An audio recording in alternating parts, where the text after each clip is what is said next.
आओ करें तैयारी में आपका स्वागत है।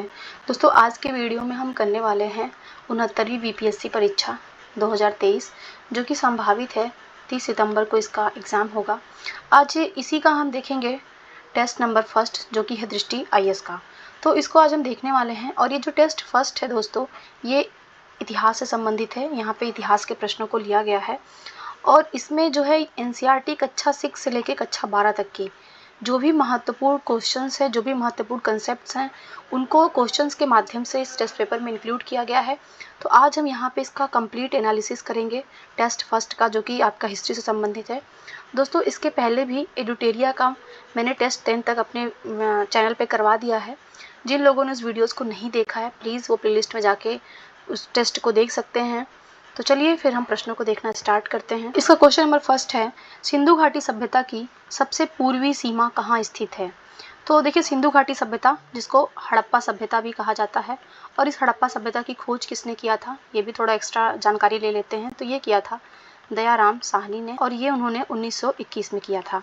तो जो सिंधु घाटी सभ्यता है और ये कभी कभी पूछता है कि हड़प्पा सभ्यता कौन सी नदी के तट पे बसी थी, तो ये भी ध्यान रखिएगा ये रावी नदी के तट पे बसा हुआ था। तो ये सिंधु घाटी सभ्यता इसकी पूर्वी सीमा कहाँ पे स्थित है? तो इसकी जो पूर्वी सीमा है वो आलमगीरपुर लगती है। इसका सही जवाब बी हो जाएगा आलमगीरपुर। ये आलमगीरपुर कहाँ पे है? तो ये उत्तर प्रदेश में है। और ये भी पूछता है कि आलमगीरपुर कौन सी नदी के तट पे है? तो ये हिंड नदी के तट पे है। हिंड नदी के तट पे आलमगीरपुर है। दाइमाबाद जो है ये महाराष्ट्र में है। ये महाराष्ट्र में है और ये इसकी ये इसकी दक्षिणी सीमा है। ध्यान रखिएगा इसकी दक्षिणी सीमा है। और रोपड़ कहाँ पे है? तो ये रोपड़ पंजाब में है। ये भी हड़प्पा स्थल है। चलिए नेक्स्ट क्वेश्चन हम लोग देखते हैं। Question number second. Question second है, निम्नलिखित में से किसे महात्मा गांधी का प्रथम सविनय अवज्ञा आंदोलन माना जाता है? देखिए जो महात्मा गांधी का प्रथम सविनय अवज्ञा आंदोलन माना जाता है वो है चंपारण सत्याग्रह। इसका सही जवाब ए हो जाएगा चंपारण सत्याग्रह।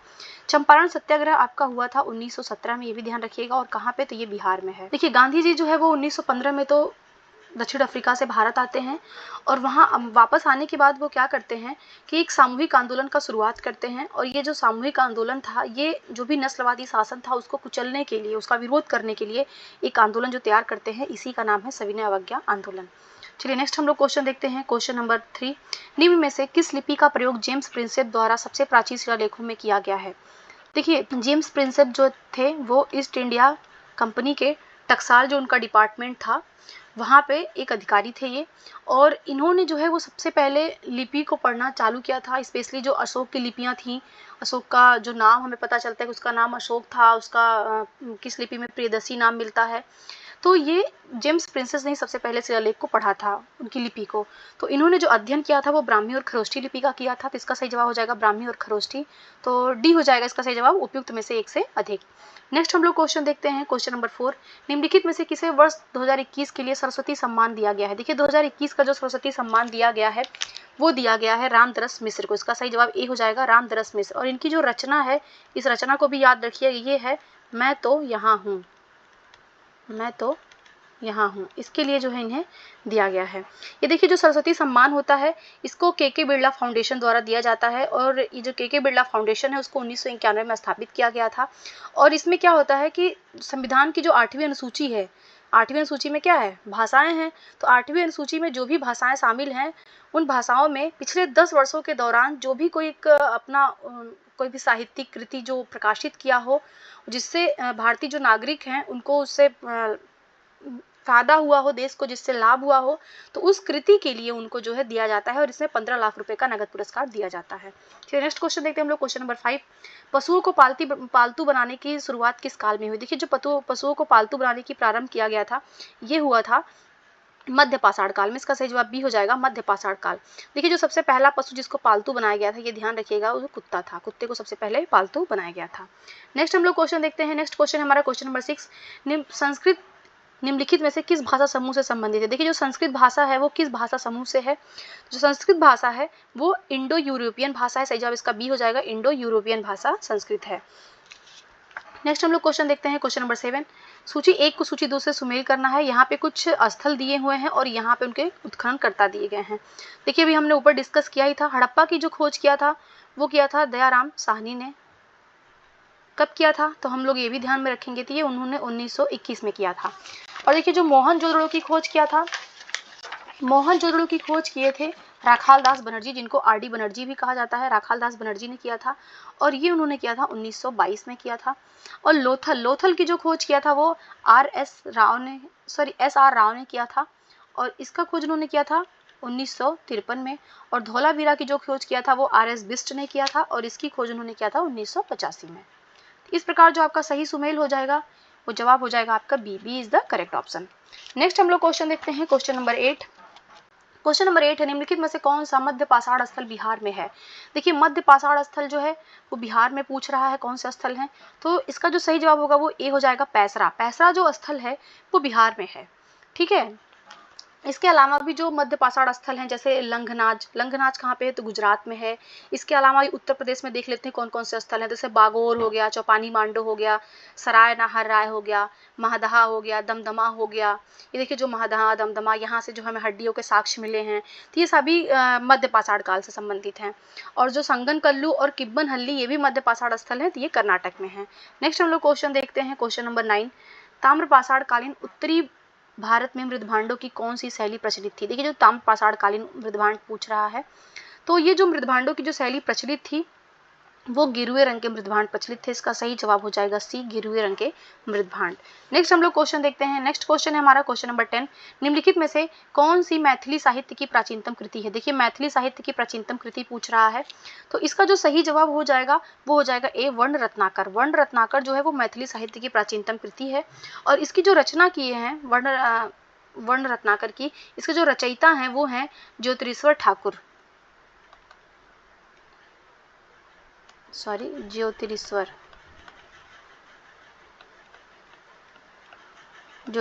ठाकुर। इसके रचयिता जो है जो ज्योतिरीश्वर ठाकुर हैं। नेक्स्ट हम लोग क्वेश्चन देखते हैं, क्वेश्चन नंबर 11। पूर्व समय से आरंभ करते हुए भारतीय इतिहास की निम्नलिखित घटनाओं को सही काल क्रमानुसार व्यवस्थित कीजिए। तो यहाँ पे हम लोग देखते हैं कुछ घटनाएं दी गई हैं, इनका कालक्रम का क्या है और इसको सही सुमेलित करना है। तो देखिए जो बॉम्बे डेक्कन में पहला राजस्व बंदोबस्त स्थापित किया गया था वो किया गया था 1818 में, ध्यान रखिएगा वो 1818 में किया गया था। और बंगाल में जो अस्थाई बंदोबस्त की शुरुआत हुई थी वो 1793 में हुई थी। और संथालों का जो विद्रोह हुआ था ये 1855-56 में हुआ था। और जो कृषि मूल्य में गिरावट की शुरुआत हुई थी ये 1820 में हुई थी। तो इस प्रकार देखिए सबसे पहले जो है बंगाल बंदोबस्त आता है, फिर इसके बाद बम्बे में डेक्कन में पहला राजस्व बंदोबस्त आता है, फिर इसके बाद जो है कृषि मूल्य में गिरावट होती है और सबसे लास्ट में जो है वो संथाल विद्रोह होता है। इस प्रकार इसका सही जवाब बी हो जाएगा। नेक्स्ट हम लोग क्वेश्चन देखते हैं, क्वेश्चन नंबर 12।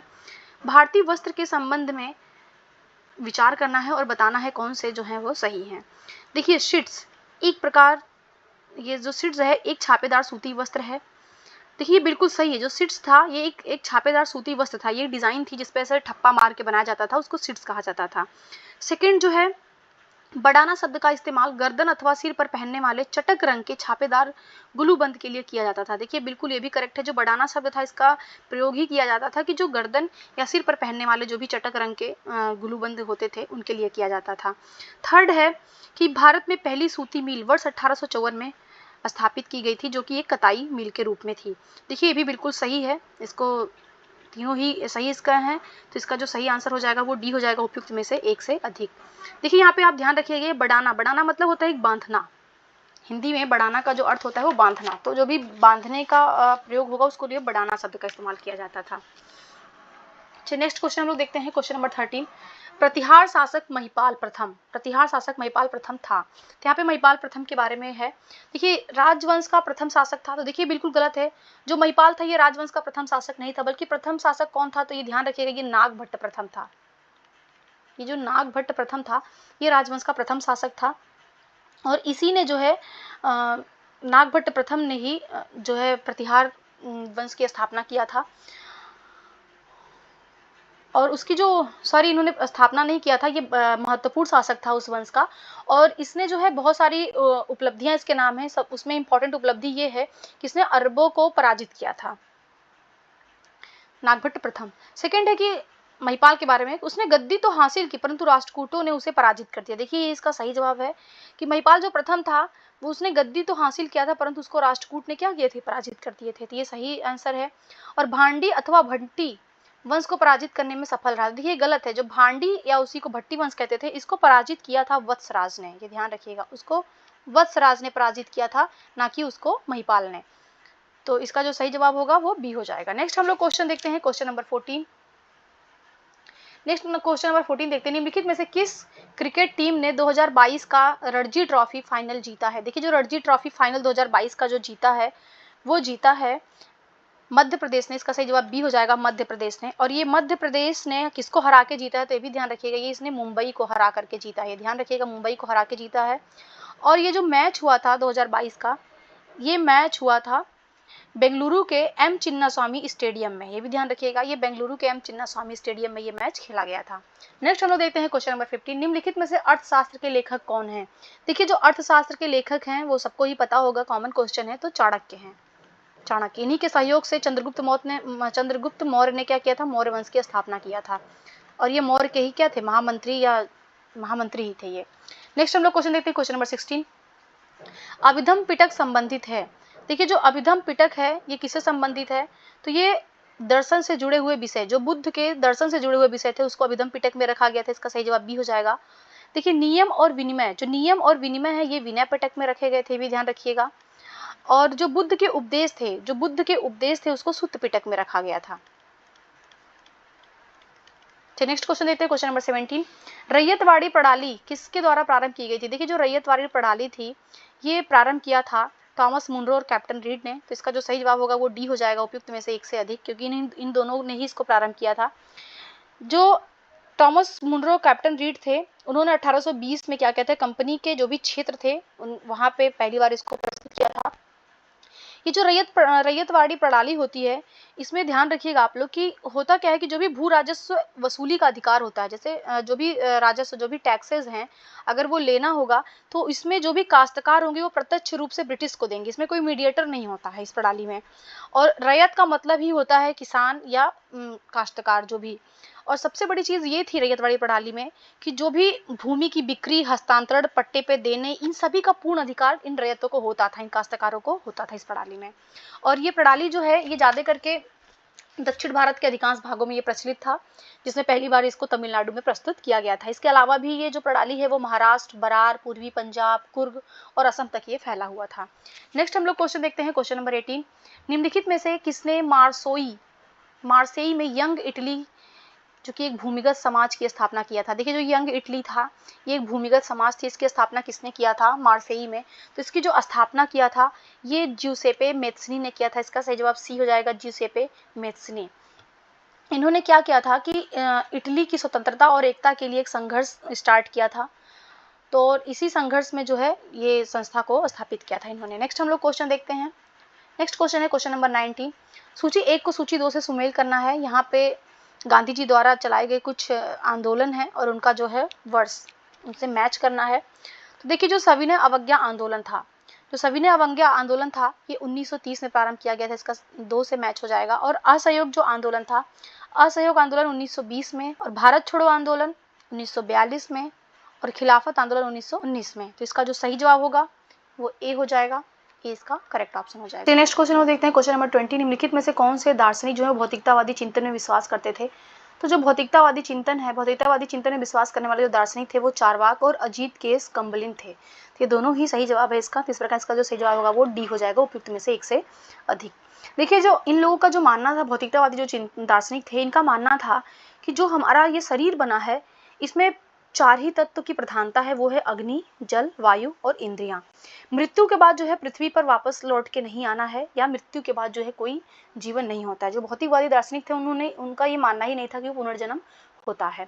चारवाक को तो आप लोग तो जानते ही होंगे, लोकायत दर्शन का इन्होंने विचार दिया था, संस्थापक थे ये। तो इनका तो मानना ही था खाओ पियो मौज करो, मर जाना है तो क्या किसी को वापस आना है। इनका स्टेटमेंट है प्रसिद्ध कि जब तक जियो सुख से जियो, ऋण लेकर के घी पियो, आप लोग सुने ही होंगे ये सब स्टेटमेंट चारवाक का। तो मेन चीज यही था इनका। चलिए नेक्स्ट हम लोग क्वेश्चन देखते हैं, बिंबिसार के संदर्भ में कौन से कथन जो है वो सत्य हैं। देखिए बिंबिसार के संदर्भ में बताना है। पहला कि वो बुद्ध का समकालीन था।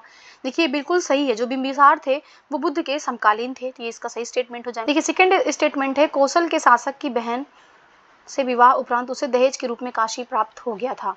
देखिए बिल्कुल सही है, जो बिंबिसार की नीति थी वो वैवाहिक गठबंधन के द्वारा और युद्धों के माध्यम से वो अपने जो उसका मगध साम्राज्य था उसका वो विस्तार कर रहा था। तो उसने जो है कौशल का जो शासक था उसकी बहन से उसने शादी किया था, तो ये बिल्कुल सही है। और उसको जो काशी था वो दहेज के रूप में मिल गया था और उसने जो है अवंती पर अधिकार कर लिया था। ये देखिए ये गलत स्टेटमेंट है, उसने अवंती पे अधिकार नहीं किया था बल्कि वो अवंती के साथ मैत्रीपूर्ण संबंध बनाए रखा था, लेकिन उसने अंग पे कब्जा किया था। तो अवंती पे नहीं बल्कि बिंबिसार ने अंग पे कब्जा किया था, ये ध्यान रखिएगा। इसने अंग देश पे अपना कब्जा किया था बल्कि उसके अवंती के साथ मैत्रीपूर्ण संबंध थे और उसने अंग के साथ मैत्री थी। ये दोनों रिवर्स स्टेटमेंट दिए गए हैं तो ये दोनों गलत हो जाएंगे। इसका सही जवाब हो जाएगा 1 2 करेक्ट है, तो D is the correct option. चलिए नेक्स्ट हम लोग क्वेश्चन देखते हैं। क्वेश्चन नंबर 22, निम्नलिखित में से किस साम्राज्य ने दिल्ली सल्तनत की एकता प्रणाली के समान नायक प्रणाली को अपनाया था? देखिए जो दिल्ली सल्तनत की एकता प्रणाली थी उसी के ही समान नायक प्रणाली थी। और नायक प्रणाली को प्रारंभ किसने किया था?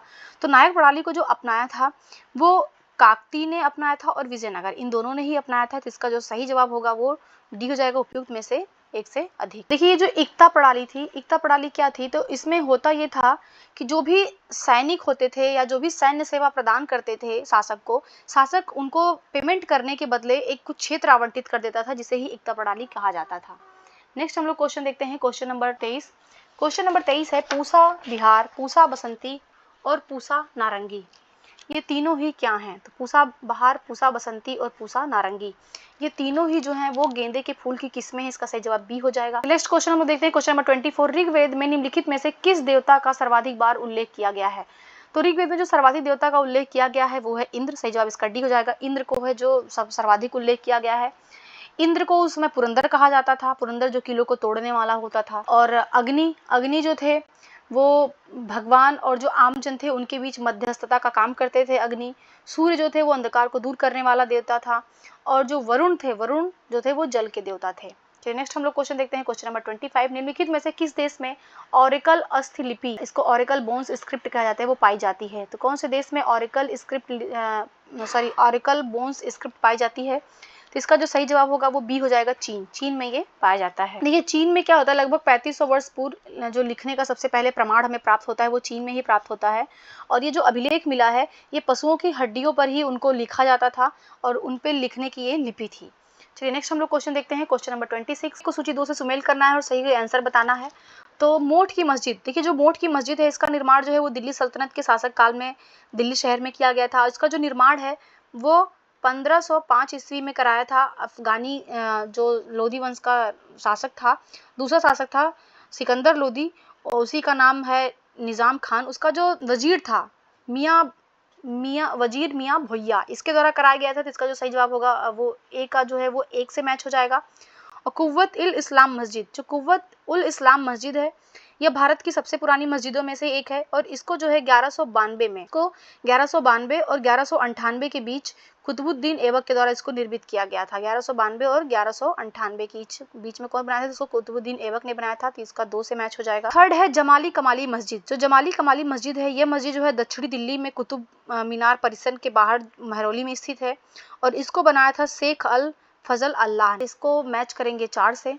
और बेगमपुरी जो मस्जिद है इसे मोहम्मद तुगलक के शासनकाल में बनाया गया था और यह जो है वो दिल्ली में स्थित है। विश्व की सेंचुरी नाम से जानी जाने वाली ये मस्जिद है जिसको जहां पनाह की मुख्य मस्जिद भी कहा जाता है।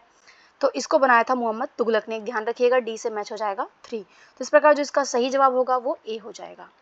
नेक्स्ट हम लोग क्वेश्चन देखते हैं, क्वेश्चन नंबर है हमारा 27। सूची 1 को सूची 2 के साथ सुमेल करके सही जवाब बताना है। यहाँ पे कुछ जो है वो अनाज दिए हुए हैं और इनके जो भी साक्ष्य मिले हैं वो उन स्थलों का नाम दिया है। तो जो हमें चावल का प्रथम साक्ष्य मिलता है वो कोल्ढिवा से मिलता है। इसका 1 से मैच हो जाएगा। कोल्ढिवा कहाँ है? तो ये उत्तर प्रदेश में स्थित है। और गेहूं के जो हमें साक्ष्य मिलता है वो मेहरगढ़ से मिलता है। मेहरगढ़ वर्तमान में पाकिस्तान में है, ये भी ध्यान रखिएगा। और मसूर का जो हमें साक्ष्य मिलता है वो कश्मीर गुफ्रकाल यानी बुर्जहोम से मिलता है। और बाजरे का जो हमें साक्ष्य मिला है वो हल्लूर से मिला है। हल्लूर कहाँ पे है? तो ये वर्तमान में आंध्रा में है। तो इस प्रकार जो इसका सही जवाब हो जाएगा वो हो जाएगा ए, इसका करेक्ट आंसर। नेक्स्ट हम लोग क्वेश्चन देखते हैं। नेक्स्ट क्वेश्चन है क्वेश्चन नंबर 28। सहायक संधि किसके द्वारा प्रारंभ की गई थी? देखिए जो सहायक संधि को सर्वप्रथम प्रारंभ किया था वो लॉर्ड वेलेस्ली ने प्रारंभ किया था। इसका सही जवाब बी हो जाएगा, लॉर्ड वेलेस्ली। लॉर्ड वेलेस्ली ने जो है वो 1798 में सहायक संधि प्रणाली की शुरुआत करता है। देखिए सहायक संधि क्या होता था ये भी जान लेते हैं। सहायक संधि जो था, सहायक संधि एक प्रणाली उन्होंने प्रारंभ किया था। इसमें जो भी सहयोगी भारतीय राज्य थे, वहाँ के जो भी शासक थे, उनको अपने दुश्मनों के विरुद्ध जो ब्रिटिश सेना थी वो सुरक्षा प्रदान करती थी। इस सुरक्षा के बदले क्या किया जाता था कि जो भी सेना है उसके रख रखाव के लिए जो भी खर्चे आते थे, जो भी पैसे आते थे, उसको पे करता था वो भारतीय राज्य, जिन्होंने वो सहयोग लिया है सहायक संधि में। इसमें होता ये था कि एक ब्रिटिश अधिकारी की नियुक्ति कर दी जाती थी उस राज्य में, जहाँ का शासक को सुरक्षा चाहिए उसके दरबार में ब्रिटिश क्या करते थे, एक अधिकारी की नियुक्ति कर देते थे। वो अधिकारी उनके ऊपर नजर रखता था, उनकी देखरेख करता था, और बिना उस अंग्रेज अधिकारी की स्वीकृति के बिना कोई भी जो शासक था वो किसी अन्य यूरोपीय को अपनी सेवा में नियुक्त नहीं कर सकता था, किसी बाहरी विदेश के साथ अपना कोई संपर्क नहीं बना सकता था। ये सारे इनके कंडीशंस होती थी। देखिए जो प्रथम शासक था जिसने सहायक संधि पे हस्ताक्षर किया था, वो ध्यान रखिएगा, वो हैदराबाद के निजाम थे। जो भी हैदराबाद के निजाम थे, इन्होंने जो है सबसे पहले सहायक संधि को स्वीकार किया था। नेक्स्ट हम लोग क्वेश्चन देखते हैं, क्वेश्चन नंबर 29। निम्नलिखित में से कौन सा सिंधु घाटी सभ्यता स्थल रावी नदी के तट पर स्थित है? देखिए सिंधु घाटी सभ्यता का कौन सा स्थल रावी नदी पे, अभी हमने स्टार्टिंग में ही बताया कि हड़प्पा स्थल जो है वो रावी नदी के तट पर स्थित है। इसका सही जवाब भी हो जाएगा हड़प्पा। हड़प्पा की खोज किसने किया था? तो ध्यान रखिएगा, हड़प्पा की खोज जो है वो 1920 में किसने किया था? दयाराम साहनी ने किया था। और देखिए यहाँ पे क्या है कि कुछ चीजें मिली हैं, जैसे छोटी बैलगाड़ियां मिली हैं, एक सास की गाड़ियां मिली है। यही एकमात्र स्थल है हड़प्पा स्थल जहाँ से दफन ताबूत के प्रमाण मिले हैं। और देखिए जो ऋग्वेद का जो 6वां मंडल है उसमें हरि यूपिया के रूप में एक युद्ध खंडहर का इस्तेमाल मतलब प्रयोग किया गया है। ये शब्द जो है हरि यूपिया, शायद इसका ये मतलब लगाया जाता है कि ये हड़प्पा स्थल के बारे में ही उन्होंने अपने ऋग्वेद में लिखा है। देखिए मोहनजोदड़ो जो है, मोहनजोदड़ो को मृतकों का टीला कहा जाता है, और ये जो है ये सिंधु नदी के तट पे स्थित है, ये भी ध्यान रखिएगा। हड़प्पा जो है वो रावी नदी के तट पे, लेकिन मोहनजोदड़ो जो है वो सिंधु नदी के तट पे स्थित है। तो ये कौन से जिले में है? तो ये लरकाना जिले में है। यहाँ से हमें जो है एक सार्वजनिक स्नानागार प्राप्त हुआ है और एक बड़ा अन्न भंडागार प्राप्त हुआ है। नेक्स्ट हम लोग क्वेश्चन देखते हैं, क्वेश्चन नंबर 30। निम्नलिखित में से शक संवत का संस्थापक कौन था? शक संवत का जो संस्थापक था वो कनिष्क था। इसका सही जवाब सी हो जाएगा। कनिष्क जो है वो शक संवत का संस्थापक था। कनिष्क का जो शासन काल है वो 78 से लेकर के 120 ईस्वी तक का है, और जो शक संवत है यही है 78 जो है ईस्वी, इसमें प्रारंभ होता है। और अभी वर्तमान में जो भारत सरकार प्रयोग करती है इसी शक संवत को प्रयोग में करती है। देखिए कनिष्क के बारे में थोड़ी जानकारी ले लेते हैं। कनिष्क ने अपनी 2 राजधानी बनाई थी, ध्यान रखिएगा। कनिष्क की एक राजधानी थी पुरुषपुर, उसी को या आधुनिक पेशावर भी कहा जाता है, और इसकी दूसरी राजधानी थी मथुरा थी, ये ध्यान रखिएगा। और जो एक सबसे महत्वपूर्ण विद्वान थे, चिकित्सक थे, चरक, आचार्य चरक, जिन्होंने चरक संहिता की रचना किया था, वो कनिष्क के दरबार में ही रहते थे। नेक्स्ट हम लोग क्वेश्चन देखते हैं, क्वेश्चन नंबर 31। निम्नलिखित स्थलों में से किस एक में तीनों पाषाण कालों में होने वाले परिवर्तन का दर्शन होता है? देखिए जो भी तीनों पाषाण काल हैं, पूरा पाषाण काल, मध्य पाषाण काल, नव पाषाण काल, तो उसमें कौन सा एक ऐसा स्थल है जहाँ पे हमें तीनों के ही साक्ष्य मिल जाते हैं? तो वो है चौपानी मांडो। इसका सही जवाब हो जाएगा ए, चौपानी मांडो। देखिए यहाँ पे जो है मध्य पाषाण काल के यहाँ पे मधुमक्खी के छत्ते तथा अच्छी तरह से डिजाइन किए हुए मिट्टी के बर्तन प्राप्त होते हैं। और उत्तर प्रदेश के आधुनिक प्रयागराज जिले में जो बेलर नदी घाटी में ये स्थित है चौपानी मांडो। और चौपानी मांडो जो है यहाँ से मनुष्य समाज के एक खाद्य संग्राहक से एक खाद्य उत्पादक, यानी तीनों ही काल तक के जो है परिवर्तन यहाँ पे नजर आते हैं। नेक्स्ट हम लोग क्वेश्चन देखते हैं। नेक्स्ट क्वेश्चन है हमारा क्वेश्चन नंबर 32। निम्नलिखित में से कौन से महाजनपद अधिनायकवादी प्रकृति के थे?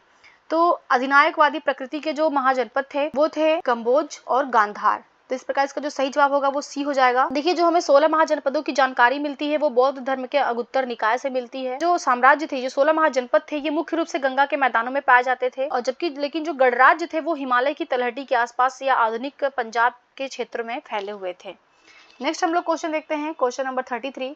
उपनिषदों में संवाद है, उपनिषदों में जो संवाद है उसका मतलब क्या है? देखिए जो संवाद है उसका मतलब है कि छात्र और शिक्षक के मध्य। तो इसका सही जवाब सी हो जाएगा कि उपनिषद का देखिए अर्थ ही होता है कि पास में बैठना। पास में कौन बैठेगा? तो एक छात्र जो है वो एक शिक्षक के पास में बैठेगा और जो भी ज्ञान होगा, जो भी उपनिषदों में ज्ञान की चर्चा की गई उसको ग्रहण करेगा, उसको सीखेगा। तो ये सुनने से स्थापित हुआ है, ध्यान रखिएगा। नेक्स्ट हम लोग क्वेश्चन देखते हैं, क्वेश्चन नंबर 34। निम्नलिखित गुप्त शासकों में से किसने नालंदा विश्वविद्यालय की नींव रखी थी? देखिए जो नालंदा विश्वविद्यालय की स्थापना किया था वो गुप्त शासकों ने किया था। तो कौन सा गुप्त शासक था?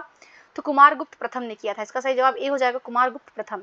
कुमारगुप्त प्रथम को ही महेंद्रदित्य के नाम से भी जाना जाता है। इसका जो शासनकाल था वो 415 से लेकर 455 ईस्वी तक था, ये ध्यान रखिएगा। और इसकी जो चर्चा की जाती है वो गुप्त वंश के अंतिम और महान सम्राटों में से की जाती है।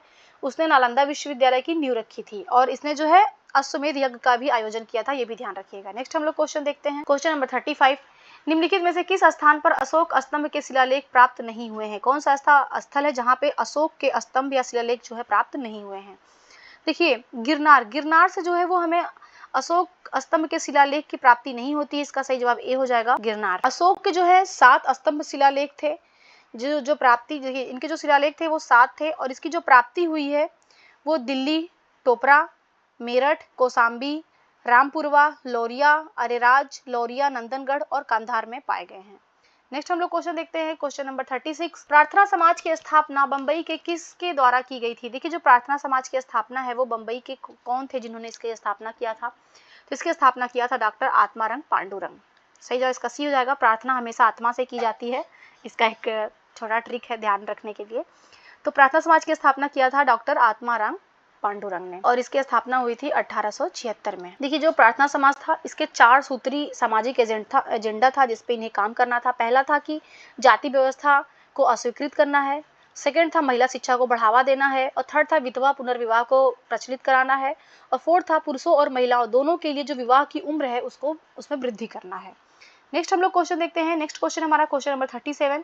सूची 1 को सूची 2 से सुमेलित करना है और सही आंसर देना है। तो यहाँ पे कुछ चीजें दी हुई हैं, उनके कौन से स्थलों से वो प्राप्त हुई हैं ये बताना है। तो देखिए जो राख के चिन्ह जो मिले हैं, तो राख का जो चिन्ह मिला है वो मिला है कुरनूल की गुफाओं से, का जो है 3 से मैच हो जाएगा, कुरनूल की गुफाओं से। और जो पत्थर के औजार मिले हैं वो मिला है हुंसी से और शुतुरमुर्ग के जो अंडे का कवच मिला है वो महाराष्ट्र के पटने से मिला है और जो जुते हुए खेत का साक्ष्य मिला है वो कालीबंगा से मिला है। देखिए इस प्रकार जिसका सही जवाब होगा वो ए इसका सही जवाब हो जाएगा। नेक्स्ट हम लोग क्वेश्चन देखते हैं, क्वेश्चन नंबर 38। निम्नलिखित में से कौन से स्थल हम्पी के संबंध में सही नहीं है? हम्पी के संबंध में बताना है कौन सा स्थल जो है वो सही नहीं है। तो हम्पी जो है वो कृष्णा और तुंगभद्रा बेसिन में स्थित है। देखिए ये बिल्कुल सही है कि जो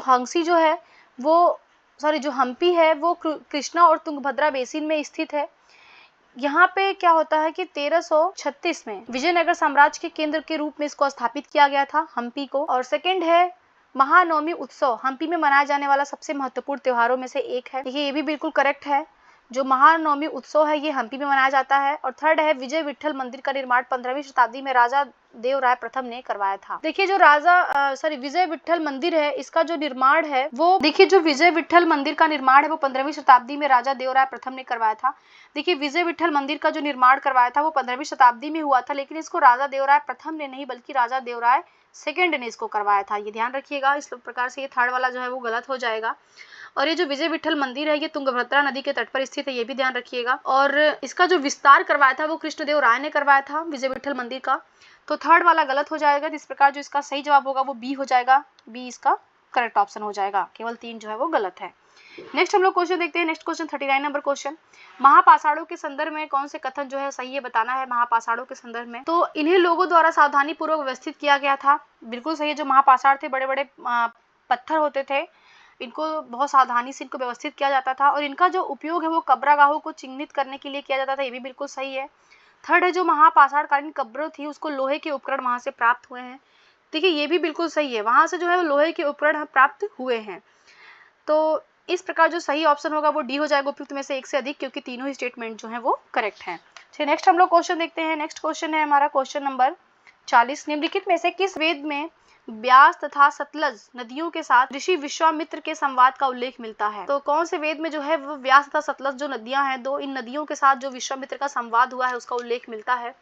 तो ये होता है ऋग्वेद में, इसका सही जवाब ए हो जाएगा, ऋग्वेद में। नेक्स्ट हम लोग क्वेश्चन देखते हैं, क्वेश्चन नंबर 41। वर्ण व्यवस्था का उल्लेख किस वेद में मिलता है? देखिए जो वर्ण व्यवस्था का सर्वप्रथम हमें उल्लेख मिलता है वो भी ऋग्वेद में मिलता है, इसका सही जवाब ए हो जाएगा, ऋग्वेद। ऋग्वेद का जो 10वां मंडल है, ऋग्वेद के 10वें मंडल में हमें जो है पुरुष सूक्त में, ये भी ध्यान रखिएगा, ऋग्वेद के 10वें मंडल के पुरुष सूक्त में हमें वर्ण व्यवस्था का उल्लेख मिलता है। वर्ण कितने थे? तो वर्ण जो थे वो 4 थे, ब्राह्मण और क्षत्रिय, वैश्य और शूद्र। ब्राह्मण को जो होता था माना जाता था कि इनकी उत्पत्ति मुख से होती है, क्षत्रियों की जो उत्पत्ति थी वो भुजाओं से होती है, वैश्यों की जांघों से होती है और शूद्र की पैरों से होती है। चलिए नेक्स्ट हम लोग क्वेश्चन देखते थे, क्वेश्चन नंबर 42। पुष्यमित्र शुंग ने निम्नलिखित में से किस स्थान पर अश्वमेध यज्ञ किया था? देखिए जो पुष्यमित्र शुंग थे इन्होंने कहाँ पे अश्वमेध यज्ञ किया था? तो इन्होंने जो किया था इसका सही जवाब हो जाएगा जगत ग्राम। ए इसका सही जवाब हो जाएगा जगत ग्राम में किया था। देखिए इस राजवंश की जो स्थापना है शुंग, पुष्यमित्र शुंग जो है ये शुंग राजवंश से संबंधित थे और इस शुंग वंश की जो स्थापना हुई थी ये मौर्य वंश के शासन काल के पश्चात ही होती है 185 ईस्वी में। ध्यान रखिएगा 185 ईसा पूर्व में इनकी जो है स्थापना होती है। पुष्यमित्र शुंग जो था वो अंतिम जो मौर्य शासक था बृहद्रथ, उसकी हत्या करके अपने वंश की स्थापना करता है और इसने देहरादून के पास, जो कि पहले उत्तर प्रदेश में था देहरादून, अभी अलग हो गया है, उत्तराखंड में हो गया है, उसके पास जो है जगत ग्राम में इसने अश्वमेध यज्ञ करवाया था। और जो इसके कुलगुरु थे वो पतंजलि थे, ये भी ध्यान रखिएगा, महर्षि पतंजलि थे जो इसके कुल गुरु थे। तो उन्होंने जो है पुष्यमित्र शुंग को कहा जाता है किसने कि 2 अश्वमेध यज्ञ करवाया था। नेक्स्ट हम लोग क्वेश्चन देखते हैं 43। निम्नलिखित में से कौन सा नाम सतपथ ब्राह्मण में रुद्र से जुड़ा हुआ है? देखिए सतपथ ब्राह्मण में रुद्र को क्या कहा जाता था? तो रुद्र को जो कहा जाता था तो पशुपति, शर्व और बहिक तीनों ही कहा जाता था। इस प्रकार इसका जो सही जवाब होगा वो डी हो जाएगा, उपयुक्त में से एक से अधिक। देखिए जो कर्मकांड के देवता थे उन्हें रुद्र कहा जाता था और रुद्र को ही शिव के रूप में इनकी पहचान की गई है और आने वाले टाइम में इनकी जो है भूमिका बहुत ज्यादा बढ़ गई थी, इनका इंपॉर्टेंस बढ़ गया था। नेक्स्ट हम लोग क्वेश्चन देखते हैं, क्वेश्चन नंबर 44। नीति आयोग का नया मुख्य कार्यकारी अधिकारी किसे नियुक्त किया गया है? सीईओ। तो नीति आयोग जो कि 2015 में स्थापित संस्था थी जो कि योजना आयोग को समाप्त करके बनाई गई थी। तो इसका जो सीईओ है वर्तमान में कौन है? तो इसका जो सीईओ है वर्तमान में वो वी.आर. सुब्रमण्यम है। इसका सही जवाब सी हो जाएगा। ये जो सुब्रमण्यम अय्यर हैं, ये जो वी.आर. सुब्रमण्यम है, इन्होंने परमेश्वर अय्यर का स्थान लिया है, ये भी ध्यान रखिएगा। तो इन्होंने जो है परमेश्वरम अय्यर का स्थान लिया है। नेक्स्ट क्वेश्चन देखते हैं हम लोग, क्वेश्चन नंबर 45 नंबर क्वेश्चन है, पुस्तक हर्षचरित के लेखक हैं। हर्षचरित जो पुस्तक है इसके लेखक कौन है? तो देखिए हर्षचरित जो रचना किया है जिन्होंने बाणभट्ट ने किया है, इसका सही जवाब ए हो जाएगा, बाणभट्ट ने जो इसकी रचना किया है वो कौन से भाषा में किया है? तो ये भी ध्यान रखिएगा, संस्कृत भाषा में किया था। और हर्षचरित के बारे में हमें कौन से राजवंश की जानकारी मिलती है? तो हमें हर्ष, जो राजा हर्ष था, इसके बारे में हमें जानकारी मिलती है। नेक्स्ट हम लोग क्वेश्चन देखते हैं, क्वेश्चन नंबर 46। जलियांवाला बाग हत्याकांड की जांच के लिए किस आयोग का गठन किया गया था? जलियांवाला जो बाग हत्याकांड हुआ था इसको ये अमृतसर में हुआ था, ये भी ध्यान रखिएगा। तो इसके लिए एक जांच आयोग कमेटी बनाई गई थी, तो उस कमेटी को जो है हंटर कमेटी कहा जाता था। इसका सही जवाब ए हो जाएगा, हंटर कमेटी। देखिए जो जलियांवाला बाग हत्याकांड हुआ था ये 13 अप्रैल, इसका डेट याद रखिएगा, बहुत बार एग्जाम में पूछता है, तो 13 अप्रैल 1919 में हुआ था। देखिए जो जलियांवाला बाग हत्याकांड है इसमें होता क्या है कि अमृतसर में लोग एक शांतिपूर्ण बैठक में शामिल होने के लिए लोग जाते हैं, जिसमें जो है जनरल डायर जो रहता है वो गोलियां चलवा देता है, जिससे बहुत से लोगों की जान जाती है।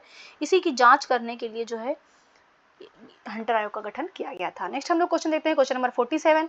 निम्नलिखित में से कौन काकोरी ट्रेन एक्शन से संबंधित नहीं है? राम प्रसाद बिस्मिल शामिल थे, अशफाक उल्लाह खान शामिल थे और रोशन सिंह शामिल थे, परंतु जो चंद्रशेखर आजाद है वो शामिल नहीं थे। इस प्रकार इसका सही जवाब बी हो जाएगा, चंद्रशेखर आजाद। देखिए ये भी ध्यान रखिएगा, काकोरी ट्रेन जो एक्शन था वो कब की घटना थी? तो ये ध्यान रखिएगा वो 9 अगस्त 1925 की घटना थी। इसमें एक ट्रेन है जिसमें सरकारी खजाना जा रहा था और उसको 4 लोगों ने मिल करके, राम प्रसाद बिस्मिल, अशफाक उल्लाह खां, रोशन सिंह और इसके साथ राजेंद्र नाथ लाहिड़ी, इन चारों लोगों ने मिलकर के उसको लूट लेते हैं और इन पे जो है षड्यंत्र का मुद्दा लगाया जाता है, केस चलता है और इनको फांसी दे दी जाती है। नेक्स्ट क्वेश्चन हम लोग देखते हैं, क्वेश्चन नंबर 48। निम्नलिखित में से कौन सा गांधी इरविन समझौते का भाग नहीं था?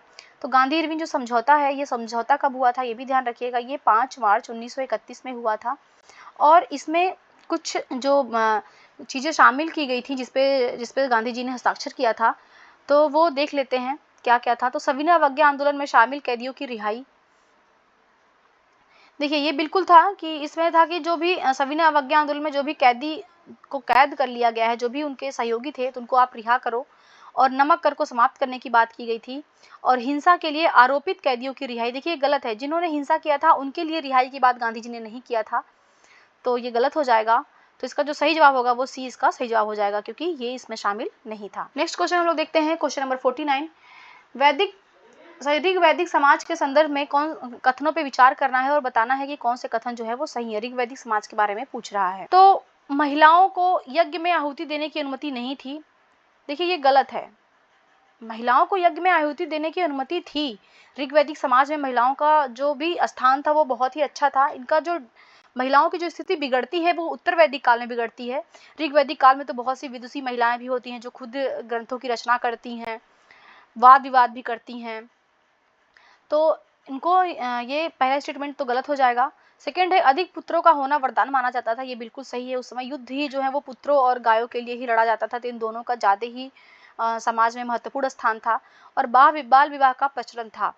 तो देखिए ये जो है बाल विवाह का प्रचलन, हमें ऐसा साक्ष्य नहीं मिलता है ऋग्वैदिक समय में कि वहाँ पे बाल विवाह का प्रचलन था। तो ये स्टेटमेंट गलत हो जाएगा, क्योंकि विद्वानों के अनुसार ये माना जाता है कि ऋग्वैदिक काल में लोग 16-17 वर्ष की आयु में विवाह करते थे।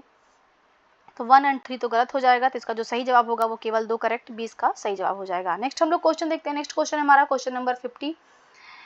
चोल शिलालेख के अनुसार पल्लीचदम के बारे में बताना है, ये क्या था। तो देखिए जो पल्लीचदम था ये एक प्रकार से भूमि का प्रकार था, और ये ऐसी भूमि थी कि जो जैन संस्थाओं को दान में दी जाती थी। तो इसका जो सही जवाब होगा वो बी हो जाएगा, कि ये एक भूमि का प्रकार था और ऐसी भूमि थी जो जैन संस्थाओं को दान में दी जाती थी, उसको पल्लीचदम कहा जाता था। जो गैर ब्राह्मण कृषक स्वामियों को भूमि दान में दी जाती थी चोल काल में, उसको कहा जाता था वेल्लन वगई। उसको वेल्लन वगई कहा जाता था। और विद्यालयों के रख रखाव के लिए जो भूमि प्रदान की जाती थी उसको शाला भोग कहा जाता था। इसके अलावा जो ब्राह्मणों को उपहार में दी गई भूमि थी उसको ब्रह्मदेह कहा जाता था। और जो मंदिरों को उपहार में दी गई भूमि थी इसको तिरुनमटक्कनी कहा जाता था या देवदान कहा जाता था। तो नेक्स्ट हम लोग क्वेश्चन देखते हैं। नेक्स्ट क्वेश्चन है क्वेश्चन नंबर 51। सूची 1 को सूची 2 से सुमेलित करना है और सही आंसर बताना है। देखिए जो भागदूत था जो, इसको ऋग्वैदिक काल में इसको कर संग्रहकर्ता कहा जाता था। तो इसका 3 से मैच हो जाएगा। सूत जो था ये सारथी को कहा जाता था। और पालागल जो था ये दूत होता था, दूत को पालागल कहते थे। और अच्छा वाप जो था, अच्छा वाप को लेखागार कहा जाता था। तो इस प्रकार इसका जो सही जवाब होगा वो सी हो जाएगा, ये ध्यान रखिएगा, सी इसका सही जवाब हो जाएगा। नेक्स्ट हम लोग क्वेश्चन देखते हैं। नेक्स्ट क्वेश्चन है क्वेश्चन नंबर 52। भारत और नेपाल को जोड़ने वाली भारत गौरव पर्यटन ट्रेन हाल ही में कहां से कहां तक इसको हरी झंडी दिखाकर रवाना किया गया है। देखिए भारत और नेपाल को जोड़ने वाली एक ट्रेन प्रारंभ किया गया जिसका नाम है भारत गौरव, और ये अभी रवाना की गई है। तो ये कहां से कहां तक जो है प्रारंभ की गई है। देखिए ये जो ट्रेन है ये कहाँ से इसको प्रारंभ किया, इसको कहाँ से हरी झंडी दिखाया गया है। तो हरी झंडी इसको दिखाया गया है नई दिल्ली से। इसका सही जवाब सी हो जाएगा, नई दिल्ली। देखिए भारत गौरव जो ट्रेन है ये स्वदेश दर्शन योजना के तहत एक पर्यटन ट्रेन है जो कि देश के विषय पर आधारित पर्यटन को बढ़ावा देती है। यह देखो अपना देश पहल के माध्यम से घरेलू पर्यटन को बढ़ावा देने के लिए केंद्र सरकार के द्वारा इसको प्रारंभ किया गया है। और अभी ये जो प्रारंभ किया गया है इस ट्रेन को, इसमें नई दिल्ली से 18 दिवसीय श्री रामायण यात्रा की शुरुआत किया गया है। और ये भारत और नेपाल के बीच जो भी लगभग 8000 किलोमीटर की दूरी है उसको तय करेगी। तो ये जो भी है अभी प्रारंभ किया गया है 18 दिवसीय का जो है, इसमें रामायण सर्किट पर संचालित होने वाली है, तो ये ध्यान रखिएगा। नेक्स्ट हम लोग क्वेश्चन देखते हैं क्वेश्चन नंबर 53। निम्नलिखित में से कौन से कथन जो है वो जैन धर्म से संबंधित नहीं है। तो यहाँ पे जैन धर्म के बारे में बताना कौन से स्टेटमेंट जो है वो सही नहीं है। तो जैन धर्म के सबसे महत्वपूर्ण विचार यह है कि प्रत्येक तत्व भौतिक और आध्यात्मिक कारकों का एक संयोजन है। देखिए ये बिल्कुल सही है। जैन धर्म इन बातों को मानता है कि जो भी महत्वपूर्ण विचार है वो प्रत्येक जो भी भौतिक और आध्यात्मिक दोनों का एक संयोजन है। संभवनाथ जो है वो तीसरे जैन तीर्थंकर थे, ये भी बिल्कुल सही है। जैन धर्म में टोटल कितने तीर्थंकर हुए हैं तो ध्यान रखिएगा, टोटल 24 तीर्थंकर हुए हैं। और जैन धर्म के 4 सिद्धांत हैं। देखिए जैन धर्म के जो है वो 4 सिद्धांत नहीं है, ये बिल्कुल गलत हो जाएगा। जैन धर्म के कितने सिद्धांत हैं तो 5 सिद्धांत हैं। कौन कौन से हैं तो ये भी आपको ध्यान रहना चाहिए। अहिंसा है, इसके अलावा सत्य है, फिर अस्तेय है, फिर अपरिग्रह है, और 5th जो है वो ब्रह्मचर्य है। और ब्रह्मचर्य को किसने जोड़ा था तो ये जो 14वें तीर्थंकर थे महावीर जैन, इन्होंने जोड़ा था, ये भी ध्यान रखिएगा। तो इस प्रकार जो इसका सही जवाब होगा वो डी इसका सही जवाब होगा, केवल 3 जो है वो गलत है। नेक्स्ट हम लोग क्वेश्चन देखते हैं क्वेश्चन नंबर 54। निम्नलिखित में से कौन समुद्रगुप्त का दरबारी कवि था? समुद्रगुप्त का जो दरबारी कवि था वो कौन था? तो देखिए, जो समुद्रगुप्त का दरबारी कवि था वो हरिशेन था। इसका सही जवाब ए हो जाएगा, हरिशेन। हरिशेन ने जो है वो प्रयाग प्रशस्ति लिखी थी, और ये प्रयाग प्रशस्ति जो है समुद्रगुप्त का, उसमें हमें वर्णन मिलता है, समुद्रगुप्त की विजयों के बारे में बताया गया है। और उसने जो है बताया है कि जो समुद्रगुप्त था वो 100 युद्धों का नायक बताया है। किसने? हरिशेन ने बताया है। समुद्रगुप्त ने जो है अश्वमेध का आयोजन किया था, इसकी भी जानकारी हमें हरिशेन के ही जो इलाहाबाद में प्रयाग प्रशस्ति मिला है उससे जानकारी हमें प्राप्त होती है। और जो समुद्रगुप्त था वो स्वयं एक कवि और संगीतज्ञ था, और वो हिंदू धर्म में दृढ़ विश्वास रखता था, परंतु उसके बाद भी वो जो है अन्य जो भी पंथ थे उनके प्रति वो सहिष्णु था। देखिए, जो विंसेंट स्मिथ थे उसने समुद्रगुप्त को भारत का नेपोलियन कहा। ये ध्यान रखिएगा, ये कई बार क्वेश्चन में पूछता है कि भारत का नेपोलियन किसे कहा जाता है। तो जो भी विंसेंट स्मिथ ने जो है समुद्रगुप्त को भारत का नेपोलियन कहा, ये ध्यान रखिएगा आप लोग। नेक्स्ट हम लोग क्वेश्चन देखते हैं, क्वेश्चन नंबर 55। निम्नलिखित में से किस वर्ष कांग्रेस ने पूर्ण स्वराज की मांग की थी? जो कांग्रेस ने पूर्ण स्वराज की जो मांग किया था वो किया था 1929 में। इसका सही जवाब सी हो जाएगा, 1929 में। 1929 में क्या होता है कि लाहौर अधिवेशन में कांग्रेस का लाहौर में अधिवेशन होता है, और वहीं पे ये लोग पूर्ण स्वराज की मांग करते हैं। और उसी समय जो है 26 जनवरी 1930 को एक सार्वजनिक घोषणा के द्वारा, जिसे कांग्रेस पार्टी ने भारतीयों से स्वतंत्रता दिवस के रूप में मनाने का आग्रह किया था, वहीं लाहौर अधिवेशन में, ये ध्यान रखिएगा। और स्वराज की मांग जो है वो पहली बार अगर पूछे किसी ने किया था कि स्वराज की मांग सबसे पहले किसने किया था, तो वो दादा भाई नौरोजी ने किया था, और वो कलकत्ता में किया था। जब कलकत्ता में कांग्रेस का अधिवेशन हुआ था 1886 में, वहां पे जो है उन्होंने अपने अध्यक्षीय भाषण में स्वराज की मांग को सबसे पहले उठाया था दादा भाई नौरोजी ने। ये भी ध्यान रखिएगा, एक्स्ट्रा जानकारी थी। नेक्स्ट क्वेश्चन हम लोग देखते हैं, क्वेश्चन नंबर 56 है, भारतीय राष्ट्रीय कांग्रेस से किस अधिवेशन में वंदे मातरम को पहली बार सार्वजनिक रूप से गाया गया था? तो ये जो वंदे मातरम को सबसे पहले जो सार्वजनिक रूप से गाया गया था, ये कांग्रेस का कलकत्ता अधिवेशन था। इसका सही जवाब ए हो जाएगा, कलकत्ता अधिवेशन, और ये था 1896 में। देखिए, जो वंदे मातरम है इसको गाया था रविन्द्रनाथ टैगोर ने वहां पे, परंतु इसको जो मूल रूप से रचना किया गया था ये बंकिम चंद्र चट्टोपाध्याय के द्वारा, उनका जो उपन्यास था आनंद मठ, उससे इसको लिया गया है। नेक्स्ट हम लोग देखते हैं क्वेश्चन नंबर 57। निम्नलिखित में से कौन सा प्राचीन भारत में महाजनपद नहीं था?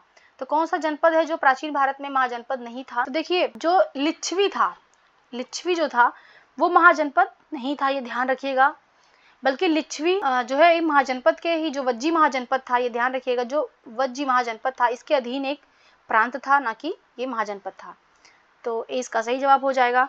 बाकी तो ऊपर हमने बता ही दिया है कि अभी कितने महाजनपदों की जानकारी, तो 16 महाजनपद थे। इसकी जानकारी जो है मिलती है बौद्ध धर्म के अंगुत्तर निकाय से मिलती है। और ये 16 महाजनपद कौन थे? तो गांधार, अश्मक, अवंती, कंबोज, वत्स, सूरसेन, चेंद, मल्ल, कुरु, पांचाल, मत्स्य, वज्जी, अंग, काशी, कौशल, मगध। नेक्स्ट हम लोग क्वेश्चन देखते हैं, क्वेश्चन नंबर 58। विश्व का सबसे बड़ा जीवाणु थियो मार्गरीटा मैग्निस्पा कहाँ खोजा गया है? ये सबसे बड़ा जीवाणु है, बैक्टीरिया है, ये कहाँ पे इसकी खोज की गई है? तो इसकी जो खोज की गई वो कैरेबियन मैंग्रोव में की गई। इसका सही जवाब ए हो जाएगा, कैरेबियन मैंग्रोव। नेक्स्ट हम लोग क्वेश्चन देखते हैं, क्वेश्चन नंबर 59। सर्वप्रथम सोने के सिक्के जारी किए, सबसे पहले जो सोने के सिक्के जारी किए किसने जारी किया था? तो वो किया था कुषाण शासकों ने। इसका सही जवाब सी हो जाएगा, कुषाण शासकों ने सबसे पहले जो है सोने के सिक्के जारी किए थे।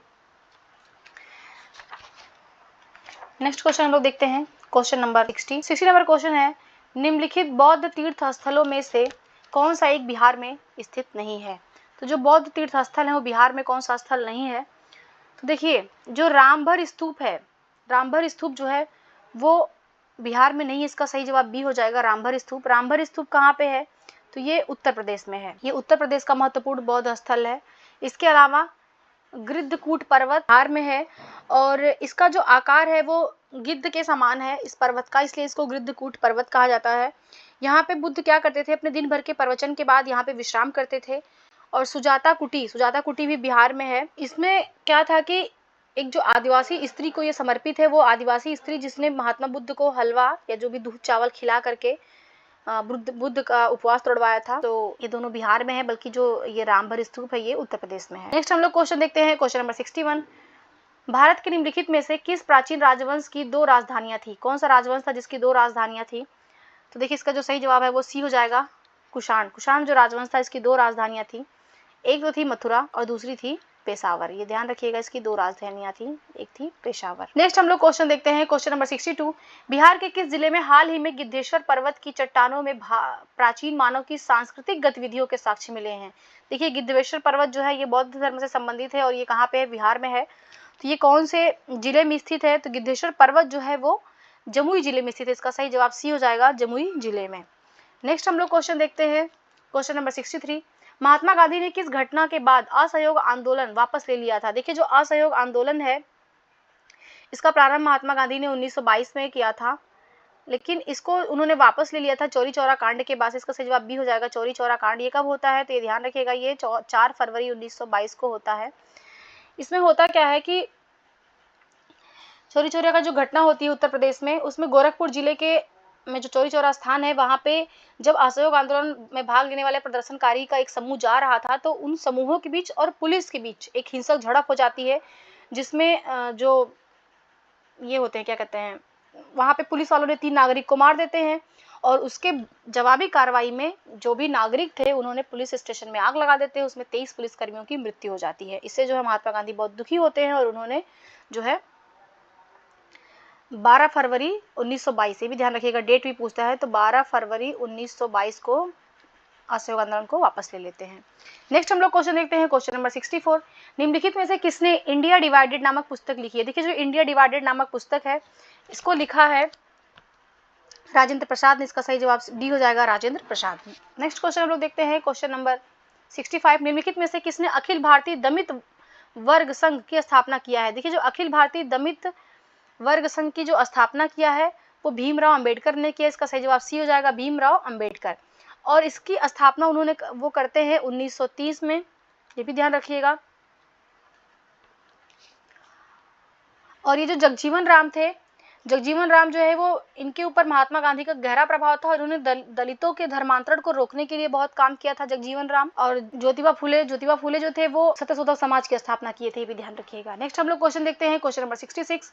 बाबा रामचंद्र किस आंदोलन के नेता थे? देखिए जो बाबा रामचंद्र थे ये अवध में किसान आंदोलन के नेता थे। इसका सही जवाब सी हो जाएगा, अवध में किसान आंदोलन। अवध में किसान आंदोलन के दौरान ये 3 मांगे की गई थी। पहली मांग थी कि कराधान में कमी करो, बेगार की समाप्ति करो और दमनकारी भूस्वामियों का बहिष्कार, उनका सामाजिक बहिष्कार प्रारंभ। और देखिए जो मालाबार क्षेत्र में मोपला विद्रोह हुआ था, ये मोपला जो विद्रोह था, यहाँ पे मालाबार क्षेत्र में जो भी रहने वाले मुस्लिम काश्तकार थे उनका विरोध हुआ था हिंदुओं के साथ। तो वहाँ पे जो जमींदार थे वो हिंदू थे, काश्तकार जो थे वो मुसलमान थे। वहाँ पे हिंदुओं की बहुत ज़्यादा संख्या थी, मुसलमानों की कम थी। मोपला विद्रोह हुआ था, यहाँ पे महात्मा गांधी, शौकत अली और मौलाना अबुल कलाम आज़ाद इससे संबंधित थे। उन्होंने उसमें जो है उनकी सभाओं को संबोधित किया था, ये भी आप ध्यान रखिएगा, कई बार एग्जाम में पूछा भी हुआ है कि मोपला विद्रोह में क्या गांधी जी गए थे? तो हाँ, गांधी जी, शौकत अली और मौलाना अबुल कलाम आज़ाद, इन लोगों ने उनकी जनसभाओं को संबोधित किया था। नेक्स्ट हम लोग क्वेश्चन देखते हैं, क्वेश्चन नंबर 67। अलाउद्दीन खिलजी के संदर्भ में कौन सा कथन सही नहीं है? तो अलाउद्दीन खिलजी के बारे में बताना है। तो उसने अपने सैनिकों के लिए सिरी नामक शहर में सेना रखने के लिए एक किले का निर्माण किया था। तो बिल्कुल करेक्ट है, जो सिरी का किला है वो अलाउद्दीन खिलजी ने बनवाया था। और सेकंड है, गंगा और यमुना दोआब क्षेत्र में एकत्रित कर सेना के भरण पोषण के लिए किया जाता था। देखिए जो गंगा और यमुना दोआब था, वहाँ के क्षेत्र से जो भी कर इकट्ठा होता था उसका जो इस्तेमाल किया जाता था वो सेना के भरण पोषण में किया जाता था।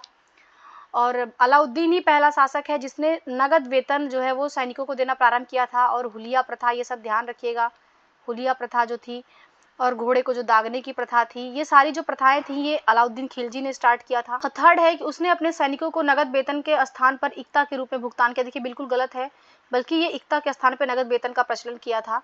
तो ये जो इसका सी वाला स्टेटमेंट होगा ये गलत हो जाएगा, इस प्रकार इसका सही जवाब सी हो जाएगा। नेक्स्ट हम लोग क्वेश्चन देखते हैं, क्वेश्चन नंबर 68 नंबर क्वेश्चन है, सूची 1 को सूची 2 से सुमेल करना है। यहाँ पे कुछ बुक्स दी गई हैं, उनका उस बुक्स को किसने लिखा है उनका नाम दिया हुआ है। तो किताबुल हिंद की जो रचना है वो अलबरूनी ने किया है। और ये जो रचना किया है अरबी में किया है। रिहला पुस्तक की रचना इब्न बतूता ने किया है। अकबरनामा की जो रचना है वो किया है अबुल फजल ने। और बादशाह नामा की रचना किया है अब्दुल अहमद लाहौरी ने। इस प्रकार इसका जो सही जवाब हो जाएगा वो सी इसका सही जवाब हो जाएगा। नेक्स्ट हम लोग क्वेश्चन देखते हैं, नेक्स्ट क्वेश्चन है क्वेश्चन नंबर 69। किस देश ने 14वें ब्रिक्स शिखर सम्मेलन की मेजबानी की? देखिए जो 14वां ब्रिक्स शिखर सम्मेलन है उसकी जो मेजबानी किया है वो किया है चीन ने, इसका सही जवाब सी हो जाएगा, चीन। और ये जो मेज़बानी की गई थी वो वर्चुअल तरीके से की गई थी। नेक्स्ट हम लोग क्वेश्चन देखते हैं, क्वेश्चन नंबर 70। निम्नलिखित में से किन पशुओं की अस्थियां हड़प्पा स्थलों से प्राप्त हुई हैं? तो कौन से पशु की हड्डी जो है हड़प्पा स्थल से प्राप्त हुई है? तो यहाँ पे देखिए मछली की भी प्राप्त हुई है, सुअर की भी, भैंस की, तीनों की प्राप्त हुई। इसका सही जवाब डी हो जाएगा, उपयुक्त में से एक से अधिक। नेक्स्ट हम लोग देखते हैं 71 नंबर क्वेश्चन। सूची 1 को सूची 2 से सुमेलित करना है। यहाँ पे नाम दिया है और कुछ विद्रोह दिया है, तो उनसे संबंधित जो व्यक्ति हैं उनका नाम दिया है। तो अल्लूरी सीताराम राजू, जो अल्लूरी सीताराम राजू हैं, ये संबंधित है रंपा विद्रोह से। ध्यान रखिएगा, ये रंपा विद्रोह कहाँ पे हुआ था? तो ये आंध्र प्रदेश में हुआ था और ये 1922 में हुआ था। और बुद्धो भगत जो है, बुद्धो भगत, ये लारका विद्रोह से संबंधित हैं। और लारका विद्रोह कहाँ पे? तो ये झारखंड में हुआ था और ये 1832 में हुआ था। और गोविंद गुरु जो है, गोविंद गुरु भगत विद्रोह से संबंधित है। और भगत विद्रोह कहाँ पे हुआ था? तो ये राजस्थान में हुआ था और ये हुआ था 1883 में। और जो लक्ष्मण नाइक हैं, लक्ष्मण नाइक का संबंध जो है वो कोरापुट विद्रोह से है। और ये कोरापुट विद्रोह कहाँ पे हुआ था? तो ये उड़ीसा में हुआ था और ये हुआ था 1942 में। इस प्रकार जो इसका सही जवाब हो जाएगा वो विकल्प 3 इसका करेक्ट आंसर हो जाएगा। नेक्स्ट हम लोग क्वेश्चन देखते हैं, क्वेश्चन नंबर 72। निम्नलिखित कथनों पर विचार करना है और विचार करने के बाद बताना है कौन से स्टेटमेंट जो है वो सही है। चलिए फिर स्टेटमेंट को पहले हम लोग देख लेते हैं। तो पहला स्टेटमेंट है, क्वेश्चन है, अकबर के शासनकाल के दौरान किए गए भू वर्गीकरण के अनुसार बताना है पोलज, पोलज वह जमीन है जिसमें एक के बाद एक हर फसल की सालाना खेती होती है और जिसे कभी खाली नहीं छोड़ा जाता था। बिल्कुल करेक्ट है, ये सही जवाब है। पोलज वह जमीन होती थी जिसपे क्या होता था? हमेशा खेती किया जाता था, वो उसको खाली नहीं छोड़ा जाता था, किसी भी वर्ष वो खाली नहीं रहती थी या किसी भी फसल वो खाली नहीं रहती थी। परौती, जिसको परती भी कहा जाता है, परौती जो जमीन थी वो कुछ दिनों के लिए खेती रोक दी जाती थी ताकि वह अपनी खोई हुई ताकत को वापस पा सके। बिल्कुल सही जवाब है ये भी। परौती का मतलब होता था परती छोड़ दिया है, कुछ फसल के लिए उस पर खेती नहीं किया, क्योंकि जो भी उसकी प्रोडक्टिविटी है वो नेक्स्ट फसल के लिए बढ़ जाए। चचर, चचर वह जमीन थी जो 3 या 4 वर्षों तक खाली रहती थी। देखिए जो 3 और 4 वर्षों तक खाली रहती थी उसको चचर कहा जाता था, ये भी बिल्कुल करेक्ट है। फोर्थ था बंजर, बंजर जो जमीन थी वो 5 या उससे अधिक वर्षों के लिए खाली खेती ना की गई हो। तो ऐसी जमीन जिसमें 5 वर्षों या उससे अधिक के लिए खेती ही नहीं की गई है उसको बंजर कहा जाता था। तो ये चारों ही स्टेटमेंट जो है वो सही है। इस प्रकार जो इसका सही जवाब हो जाएगा वो हो जाएगा उपयुक्त में से एक से अधिक, अर्थात जो इसके फोर्थ चारों जो स्टेटमेंट है वो सही है। नेक्स्ट हम लोग देखते हैं क्वेश्चन नंबर 73। निम्नलिखित में से कौन सा ग्रंथ सूफी संतों की बातचीत का वर्णन करता है? तो जो सूफी संतों की बातचीत है उसका जो वर्णन करता है वो मलफुजात करता है। इसका सही जवाब बी हो जाएगा, मलफुजात। देखिए जो मलफुजात, मलफुजात का मतलब ही होता है सूफी संतों की बातचीत। इस पे जो एक हमें आरंभिक ग्रंथ है फवाइद उल फवाद, फवाइद अल फुआद, ये सिखा जो शेख निजामुद्दीन औलिया के बीच जो बातचीत पे आधारित एक संग्रह है। शैल चित्र के संदर्भ में कथनों पर विचार करके बताना है कौन से स्टेटमेंट जो है वो सही है। तो भारत में शैल चित्रों की सर्वप्रथम खोज एक पुरातत्वविद आर्कीबोल्ड कार्लाइल के द्वारा किया गया था। ये बिल्कुल करेक्ट आंसर है कि जो भी शैल चित्र की खोज है वो ये पुरातत्वविद थे आर्कीबोल्ड कार्लाइल, इनके द्वारा किया गया था। और उत्तर पूरा पाषाण चरण में रैखिक निरूपण प्राप्त होता है। तो ये बिल्कुल सही है कि हमें जो चित्र प्राप्त हुए हैं वो रैखिक निरूपण है। और ताम प्रसार युग में लाल और पीले रंग का उपयोग करने वाले चित्रों की संख्या सर्वाधिक थी। तो ये गलत है, ये स्टेटमेंट थर्ड वाला गलत हो जाएगा। तो केवल सही हुआ 1 और 2। तो इस प्रकार जिसका सही जवाब होगा वो ए हो जाएगा। नेक्स्ट हम लोग क्वेश्चन देखते हैं। नेक्स्ट क्वेश्चन है क्वेश्चन नंबर 75। निम्नलिखित में से किसने एक इंडोर सोलर कुकिंग सिस्टम जिसका नाम है सूर्य नूतन को विकसित किया है? तो जो सूर्य नूतन है ये एक इंडोर सोलर कुकिंग सिस्टम है। इसका जो विकास किया है वो इंडियन ऑयल कॉर्पोरेशन ने किया। इसका सही जवाब ए हो जाएगा, इंडियन ऑयल कॉर्पोरेशन। नेक्स्ट हम लोग क्वेश्चन देखते हैं। नेक्स्ट क्वेश्चन है क्वेश्चन नंबर 76। भारत के इतिहास की निम्नलिखित घटनाओं को पूर्व समय से आरंभ करते हुए काल क्रमानुसार व्यवस्थित कीजिए। तो यहाँ पे कुछ घटनाएं दी गई हैं जिसको काल क्रम में व्यवस्थित करना है। देखिए जो बारडोली में किसान सत्याग्रह किया गया था, किसान आंदोलन हुआ था, ये 1928 में हुआ था। और महात्मा गांधी का जो नोआखाली दौरा हुआ था वो दौरा हुआ था 1946 में। वहाँ पे जो हिंसा हो गई थी, सांप्रदायिक हिंसा, उसको रोकने के लिए महात्मा गांधी जो है नोआखाली जाते हैं। और जो गांधी इरविन समझौता होता है, गांधी और इरविन समझौता मार्च 1931 में होता है, ये ध्यान रखिएगा, मार्च 1931 में। और जो सेकेंड गोलमेज सम्मेलन होता है ये भी 1931 में होता है, परंतु ये दिसंबर में होता है। इस प्रकार जो सही इसका कालक्रम होगा वो 1 3 4 2, तो सही जवाब इसका ए हो जाएगा। नेक्स्ट हम लोग क्वेश्चन देखते हैं, क्वेश्चन नंबर 77। निम्नलिखित में से किस एक्ट ने ईस्ट इंडिया कंपनी की शक्तियों को ब्रिटिश क्राउन को हस्तांतरित किया था? देखिए जो ईस्ट इंडिया कंपनी है, जो भारत में व्यापार करने के लिए आई थी, परंतु वो धीरे धीरे यहाँ पे युद्ध करने लगी और यहाँ के प्रशासन में भी पार्टिसिपेट करने लगी। तो उसकी जो शक्तियाँ थी, उस शक्तियों को उस कंपनी से कब ब्रिटिश क्राउन को हस्तांतरित हुआ था? तो ये हुआ था भारत शासन अधिनियम 1858। सही जवाब इसका डी हो जाएगा, भारत शासन अधिनियम 1858। देखिए 1857 का जो विद्रोह होता है, इस विद्रोह के बाद ही जो है क्राउन को ये मौका मिल जाता है कि वो शक्ति को अपने हाथ में ले ले। नेक्स्ट हम लोग क्वेश्चन देखते हैं, क्वेश्चन नंबर 78। 13वीं शताब्दी के दौरान मिन्हाज ए सिराज ने हिंदुस्तान शब्द का प्रयोग किया था। देखिए जो मिन्हाज ए सिराज ने जो भी हिंदुस्तान शब्द का प्रयोग किया था वो किसके लिए किया था? तो मगध के आसपास क्षेत्र के लिए किया था, पंजाब हरियाणा के क्षेत्र और गंगा यमुना के बीच की भूमि के लिए किया था, या भारत के प्रायद्वीपीय भाग के लिए किया था? ये उपयुक्त में से एक से अधिक। देखिए इसका जो सही जवाब होगा वो बी हो जाएगा। जो मिन्हाज ए सिराज थे, उन्होंने जो हिंदुस्तान शब्द का प्रयोग किया था वो पंजाब हरियाणा के क्षेत्रों और गंगा तथा यमुना के बीच के लिए किया था। नेक्स्ट हम लोग क्वेश्चन देखते हैं, क्वेश्चन नंबर 79। भारतीय पुरातत्व सर्वेक्षण के पहले महानिदेशक कौन थे? तो जो पहले महानिदेशक थे वो सर अलेक्जेंडर कनिंघम थे। इसका सही जवाब ए हो जाएगा, सर अलेक्जेंडर कनिंघम। 1875 में, ध्यान रखिएगा, 1875 में भारतीय पुरातत्व सर्वेक्षण ASI जिसको कहा जाता था, इसके पहले जो जनरल बनते हैं वो अलेक्जेंडर कनिंघम बनते हैं। नेक्स्ट हम लोग देखते हैं 80 नंबर क्वेश्चन। भारतीय रिजर्व बैंक ने ब्लैक स्वान की बात की है और ये किससे संबंधित है? तो RBI के द्वारा ये ब्लैक स्वान जो प्रारंभ किया गया है, इसका जो संबंध है वो है दुर्लभ और अप्रत्याशित घटना के संदर्भ में। इसका सही जवाब सी हो जाएगा, दुर्लभ और अप्रत्याशित घटना के संदर्भ में। नेक्स्ट क्वेश्चन देखते हैं हम लोग, क्वेश्चन नंबर 81। 7वीं शताब्दी के दौरान सामंत, महासामंत और महामंडलेश्वर होते थे। तो जो सामंत और महामंडलेश्वर जो 7वीं शताब्दी में होते थे, ये क्या होते थे? तो ये बड़े भूस्वामी या योद्धा सरदार होते थे। इसका सही जवाब बी हो जाएगा।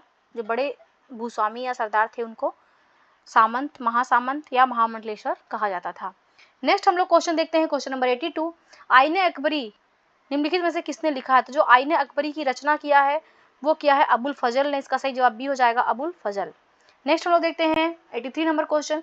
एशियाटिक सोसाइटी ऑफ बंगाल की स्थापना किसने किया था? देखिए एशियाटिक सोसाइटी ऑफ बंगाल की जो स्थापना किया था वो सर विलियम जोन्स ने किया था। इसका सही जवाब सी हो जाएगा, सर विलियम जोन्स। इसकी स्थापना किया जाता है 1784 में। देखिए जो सर विलियम जोन्स थे ये एक ब्रिटिश अधिवक्ता थे और ये जो जोन्स थे, ये जो भी हमारी प्राचीवित था या जो प्राचीन अध्ययन था उसको बढ़ावा देने के लिए, प्रोत्साहित करने के लिए इन्होंने इस संस्था की स्थापना किया था। नेक्स्ट क्वेश्चन है हमारा क्वेश्चन नंबर 84 नंबर क्वेश्चन है, इसे वंदे मातरम आंदोलन के रूप में भी जाना जाता है। देखिए जो वंदे मातरम आंदोलन के रूप में जाना जाता है वो जाना जाता है स्वदेशी आंदोलन को। इसका सही जवाब सी हो जाएगा, स्वदेशी आंदोलन। स्वदेशी आंदोलन कब हुआ था? तो ये 1905 में क्या होता है, बंगाल विभाजन किया जाता है और बंगाल विभाजन के विरोध में ही जो है स्वदेशी आंदोलन का प्रारंभ किया जाता है। और इसी स्वदेशी आंदोलन को आंध्रा वाले क्षेत्र में, आंध्र प्रदेश का जो डेल्टाई एरिया था वहाँ पे इसे इसके विरोध का ही जो स्वदेशी आंदोलन था, इसके विरोध में वहाँ पे जब आंदोलन चला गया आंध्र प्रदेश में तो उसको वंदे मातरम आंदोलन नाम दिया गया। नेक्स्ट हम लोग क्वेश्चन देखते हैं, क्वेश्चन नंबर 85। मुगल काल में रैयत और मुजरियाना शब्द का प्रयोग किया जाता था। देखिए रैयत और मुजरियाना इनका जो प्रयोग किया जाता था किसानों के लिए किया जाता था। इसका सही जवाब सी हो जाएगा। नेक्स्ट हम लोग क्वेश्चन देखते हैं। नेक्स्ट क्वेश्चन है हमारा क्वेश्चन नंबर 86। मुस्लिम लीग के संबंध में कौन से कथन जो है सही नहीं है बताना है। तो मुस्लिम लीग के बारे में, तो इसका गठन मुस्लिम कृषक समूह के द्वारा किया गया था। देखिए मुस्लिम लीग का गठन मुस्लिम कृषक समूह के द्वारा नहीं किया गया था, ये बिल्कुल गलत है। तो इसका जो सही जवाब होगा वो ए ही हो जाएगा, ये इसका गलत है। जबकि जो मुस्लिम लीग की स्थापना किया था वो नवाबों के एक समूह के द्वारा किया गया था, ना कि कृषकों के द्वारा किया गया था, ये ध्यान रखिएगा। और इसकी स्थापना कब होती है मुस्लिम लीग की, ये भी ध्यान देख लेते हैं। तो ये 1906 में होती है। कहाँ पे होती है? तो ये ढाका में होती है। और ये जो संस्था थी ये बंगाल का जो विभाजन हुआ था 1905 में लॉर्ड कर्जन के द्वारा, इस विभाजन का ये समर्थन करती थी ये संस्था। और यही संस्था थी जो मुसलमानों के लिए पृथक निर्वाचक मंडल की मांग की और जिसे पूरा भी किया गया अंग्रेजों के द्वारा। कब? 1909 में जो मार्ले मिंटो सुधार लाया गया उसके द्वारा ही मुसलमानों को जो अलग निर्वाचन में आरक्षण दिया गया वो इनकी मांग के आधार पर ही दिया गया था। तो इस प्रकार इसका जो सही आंसर होगा वो ए हो जाएगा। और भी ऑप्शंस को देख लेते हैं। इसका गठन ढाका में हुआ, हमने देख लिया। इसे बंगाल विभाजन का समर्थन किया, बिल्कुल सही बात है। नेक्स्ट हम लोग क्वेश्चन देखते हैं, क्वेश्चन नंबर 87। अंतर्राष्ट्रीय बाघ दिवस कब मनाया जाता है? देखिए जो अंतर्राष्ट्रीय बाघ दिवस मनाया जाता है वो 29 जुलाई को मनाया जाता है। अभी मोदी जी जो है बाघों को मंगाए हैं, तो इस वजह से ये क्वेश्चन टेस्ट में इंक्लूड किया गया है। तो ध्यान रखिएगा जो भी बाघ दिवस है वो 29 जुलाई को मनाया जाता है। नेक्स्ट हम लोग क्वेश्चन देखते हैं, क्वेश्चन नंबर 88। मुगलों के समय में अमीर गुजार को इस नाम से भी जाना जाता था। देखिए जो अमीर गुजार था, अमीर गुजार को राजस्व संग्रहकर्ता के रूप में भी जाना जाता था। इसका सही जवाब ए हो जाएगा। ये मुगलों के समय में था। अमीर गुजार का काम ही होता था राजस्व वसूली करना। नेक्स्ट हम लोग क्वेश्चन देख रहे हैं, क्वेश्चन नंबर 89। चोलकालीन मंदिरों के विषय में निम्नलिखित में से कौन से कथन जो है सही है वो बताना है चोलकालीन मंदिरों के बारे में। तो पहला है गंगई कोंड चोलपुरम मंदिर राजा राज द्वारा बनवाया गया था। देखिए ये तो गलत स्टेटमेंट है, क्योंकि जो गंगई कोंड चोलपुरम मंदिर है वो राजा राज ने नहीं बनवाया था, बल्कि उसको राजेंद्र प्रथम ने बनवाया था। ये ध्यान रखिएगा, उसको जो है राजेंद्र प्रथम ने बनवाया था उस मंदिर को। और मंदिरों में कांस्य से प्रतिमाएं नहीं मिलती हैं, ये भी देखिए बिल्कुल गलत है। चोलों की तो प्रमुखता ही थी, इन्होंने बहुत सारी कांस्य प्रतिमाएं बनवाई थी, तो ये भी गलत स्टेटमेंट हो जाएगा। और थर्ड है मंदिर आर्थिक, सामाजिक और सांस्कृतिक जीवन के केंद्र थे। देखिए बिल्कुल सही, उस समय जो वो विशाल विशाल मंदिर बनवाते थे उसका मतलब था कि वो जो मंदिर होते थे वो आर्थिक, सामाजिक और सांस्कृतिक जीवन के केंद्र थे। इस प्रकार जो इसका जो सही जवाब होगा वो सी हो जाएगा, केवल 3 जो है वो करेक्ट है। नेक्स्ट हम लोग देखते हैं क्वेश्चन नंबर 90। निम्नलिखित में से किसने राज्याभिषेक कोरोनेशन दरबार में ब्रिटिश राजधानी को कलकत्ता से दिल्ली स्थानांतरित किया था? देखिए जो राजधानी पहले कलकत्ता थी उसको दिल्ली स्थानांतरित किया गया था। तो ये कौन सा राज्याभिषेक था, कौन सा क्राउन का जिसके समय में ये किया गया था? तो ये होता है किंग जॉर्ज पंचम के समय में। इसका सही जवाब बी हो जाएगा, किंग जॉर्ज पंचम। ये 1911 में दिल्ली दरबार आयोजित होता है और इस पे इनको इनवाइट किया जाता है और उसी समय ये जो घोषणा करते हैं कि राजधानी जो है वो कलकत्ता से अब दिल्ली जाएगी। नेक्स्ट हम लोग क्वेश्चन देखते हैं। नेक्स्ट क्वेश्चन है हमारा क्वेश्चन नंबर 91। सूची ए को सूची 2 से सुमेल करना है और सही आंसर बताना है। तो देखिए उड़नतुरी करघे, उड़नतुरी जो करघे हैं इसका खोज किसने किया था? तो जॉन के ने किया था। और जिसको ये उड़नतुरी जो करघे हैं इसको फ्लाइंग शटल लूम भी कहा जाता है।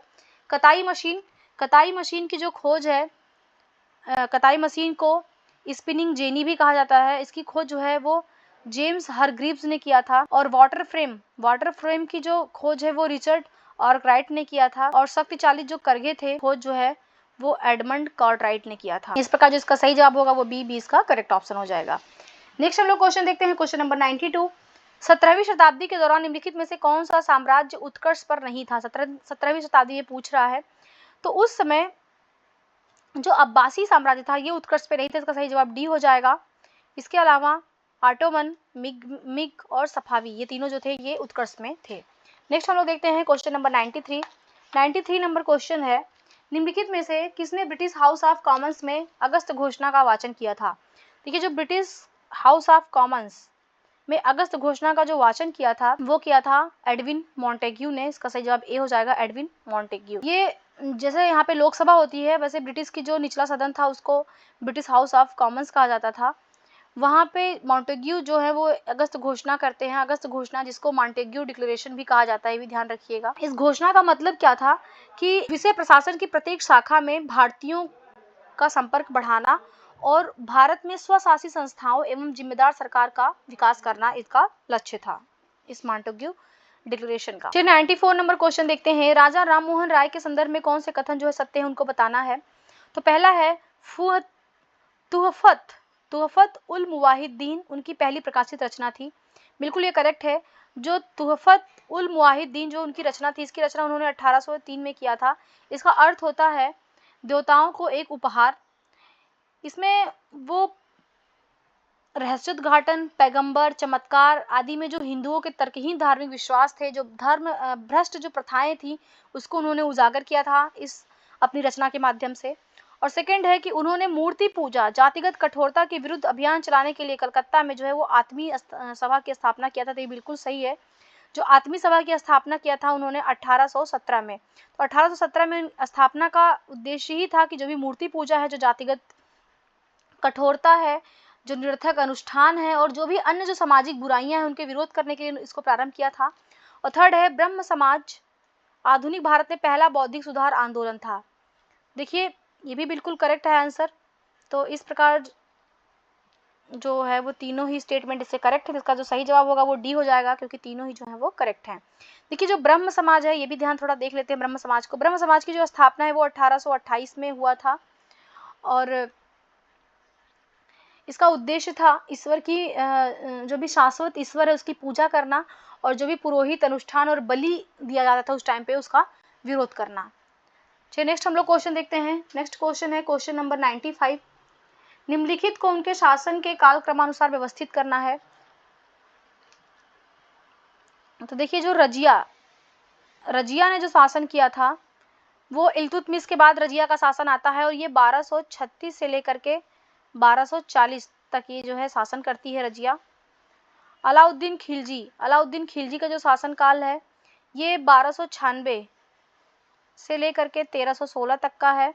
और फिरोज शाह तुगलक का जो शासन काल है वो 1351 से लेकर 1388 के बीच में है। और पृथ्वीराज चौहान जो है इनका जो शासन है वो 1175 से लेकर के 1192 तक है। तो इस प्रकार इसका जो सही जवाब हो जाएगा वो हो जाएगा सी इसका करेक्ट ऑप्शन है। सबसे पहले किसका शासन था? तो पृथ्वीराज चौहान का था। उसके बाद किसका शासन होता है? तो रजिया आती है। उसके बाद अलाउद्दीन खिलजी आता है। उसके बाद से जो है वो फिरोज शाह तुगलक आता है। फिर ये बहलोल लोदी, सबसे लास्ट में बहलोल लोदी जो है 1451 से लेकर के 1489 तक। नेक्स्ट हम लोग क्वेश्चन देखते हैं क्वेश्चन नंबर 96। फर ए इजादी के विचार सबसे पहले किसने विकसित किया था? जो फर ए इजादी है इसका जो विचार सबसे पहले जिसने दिया था वो थे शिहाबुद्दीन सोहरावर्दी। इसका सही जवाब ए हो जाएगा, शिहाबुद्दीन सोहरावर्दी। नेक्स्ट हम लोग क्वेश्चन देखते हैं क्वेश्चन नंबर 97।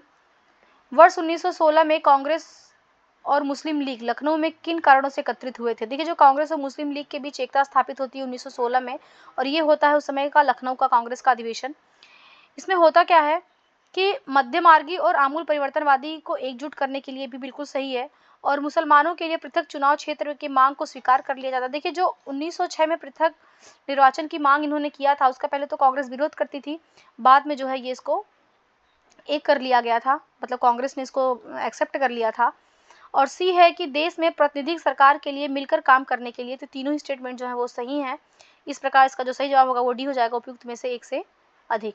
देखिए ये जो कांग्रेस में लखनऊ सम्मेलन हुआ था 1916 में, इसकी अध्यक्षता किसने किया था ये आप कमेंट बॉक्स में जरूर बताइएगा। नेक्स्ट हम लोग क्वेश्चन देखते हैं क्वेश्चन नंबर 98। सुलह ए कुल के मूल रूप से किस विचार का वर्णन किया गया है? तो जो सुलह ए कुल में जो विचार का वर्णन किया गया है वो किया गया है एकीकरण के स्रोत को। सही जवाब इसका बी हो जाएगा, एकीकरण के स्रोत को दिखाता है सुलह ए कुल। सुलह ए कुल जो है इसको पूर्ण शांति भी कहा जाता है। इसको अबुल फजल ने इसको बनाया था। इसमें सभी धर्मों और मतों को अभिव्यक्ति की स्वतंत्रता थी, लेकिन इस शर्त पर कि वे राज्य सत्ता को क्षति नहीं पहुंचाएंगे और जो राज्य का शासन है उसमें कोई भी दखल नहीं देंगे। इसी शर्त पे जो है सुलह ए कुल को प्रारंभ किया गया था। नेक्स्ट हम लोग क्वेश्चन देखते हैं क्वेश्चन नंबर 99। निम्नलिखित में से कौन सा कानून ब्रिटिश संसद द्वारा भारत में दास प्रथा की समाप्ति के लिए पारित किया गया था? देखिए जो दास प्रथा को समाप्त किया गया था भारत में वो चार्टर अधिनियम 1833 के द्वारा। इसका सही जवाब सी हो जाएगा। और दास प्रथा को जो समाप्त किया था उसको कहते हैं, उस गवर्नर जनरल का नाम है लॉर्ड एलन बरो। ये भी ध्यान रखिएगा, लॉर्ड एलन बरो ने जो है ये दास प्रथा को समाप्त किया था। नेक्स्ट हम लोग क्वेश्चन देखते हैं। नेक्स्ट क्वेश्चन हमारा क्वेश्चन नंबर 100। किस मुगल शासक ने सीकरी में जुम्मा मस्जिद के बगल में शेख सलीम चिश्ती के लिए सफ़ेद संगमरमर का एक मकबरा बनाने का आदेश दिया था? देखिए जो शेख सलीम चिश्ती के लिए जो एक सफ़ेद कलर का मकबरा बनवाया था वो अकबर ने बनवाया था। इसका सही जवाब सी हो जाएगा, अकबर। नेक्स्ट हम लोग क्वेश्चन देखते हैं क्वेश्चन नंबर 101।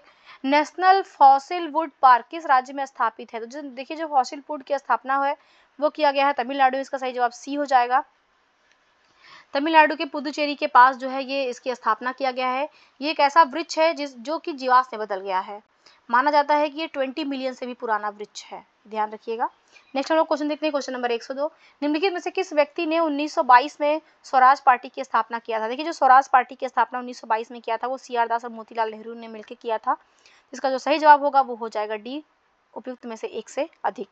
देखिए होता क्या है कि जब महात्मा गांधी के द्वारा असहयोग आंदोलन को वापस ले लिया जाता है, इससे जो कांग्रेस के कुछ नेता थे वो हताश हो जाते हैं, वो दुखी हो जाते हैं और उनको लगता है कि अब जो है हमको परिषद में ब्रिटिश नीतियों का विरोध जो करना है या उसमें सुधार समर्थन करना है, तो इसके लिए अब हमको खुद एक लोकतांत्रिक व्यवस्था बनानी होगी और खुद हमें प्रशासन में सहयोग देना होगा।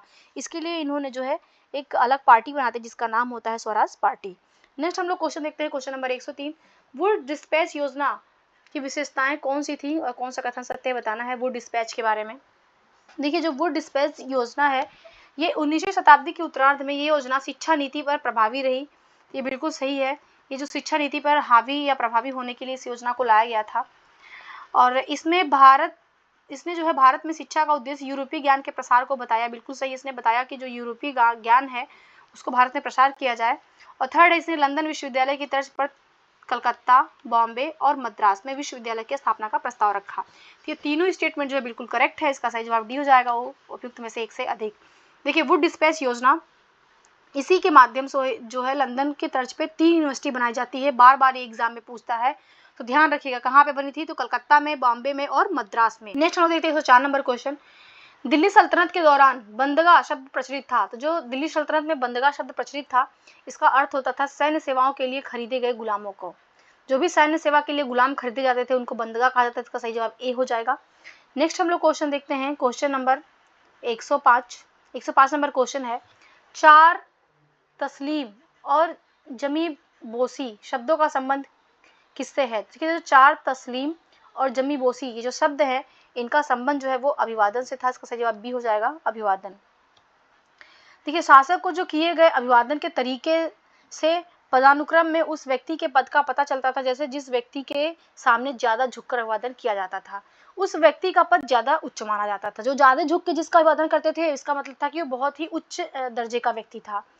आत्मनिवेदन का जो उच्चतम रूप था वो सजदा था या उसको दंडवत लेटकर प्रणाम कहा जाता था, जो एकदम दंडवत लेट गए। और शाहजहां के शासनकाल में इन तीनों तरीकों के स्थान पर चार तस्लीम जमी पोसी जिसको जमीन चूमना कहते हैं, इन तरीकों को अपनाया गया था। नेक्स्ट हम लोग क्वेश्चन देखते हैं, क्वेश्चन नंबर 106।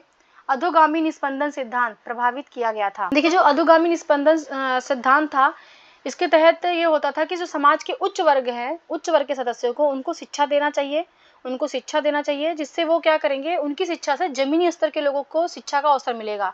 क्योंकि जो निम्न वर्ग के लोग होते हैं वो हमेशा समाज के उच्च जो वर्ग है या उच्च स्थिति के लोग हैं उनके मॉडल का अनुसरण करते हैं। नेक्स्ट हम लोग देखते हैं क्वेश्चन नंबर 107। खिलजी और तुगलक शासकों ने मुक्तियों की नियुक्ति की थी। तो ये मुक्ति की नियुक्ति खिलजी और तुगलक शासकों ने किया था। ये किया था सैन्य अभियानों का नेतृत्व करने और अपने एकता में कानून व्यवस्था बनाए रखने के लिए। इसका सही जवाब सी हो जाएगा। नेक्स्ट हम देखते हैं क्वेश्चन नंबर 108। निम्नलिखित सूफी संतों में से कौन सबसे पहले ईश्वर में स्वयं फना को लीन करने के महत्व को सिखाने वाला था।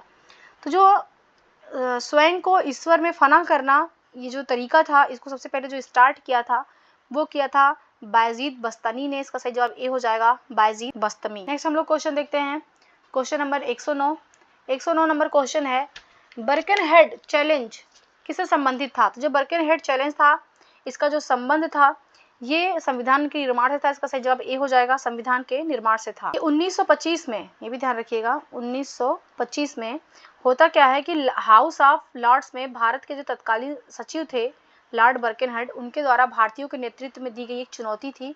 और चुनौती ये थी कि इसमें भारतीयों को अपने लिए एक संविधान का निर्माण करना था। और वो समझते थे कि भारतीय तो अक्षम है, ये कार्य को तो कर नहीं पाएंगे।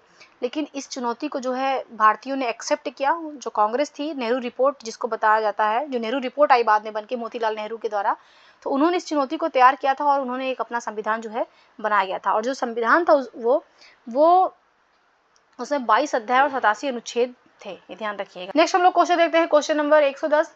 सूरी वंश ने कितने वर्षों तक शासन किया था। देखिए जो सूरी राजवंश था उसने जो शासन किया था वो 15 वर्षों तक किया था। इसका सही जवाब बी हो जाएगा, सूरी राजवंश जो है 15 वर्षों तक शासन किया था।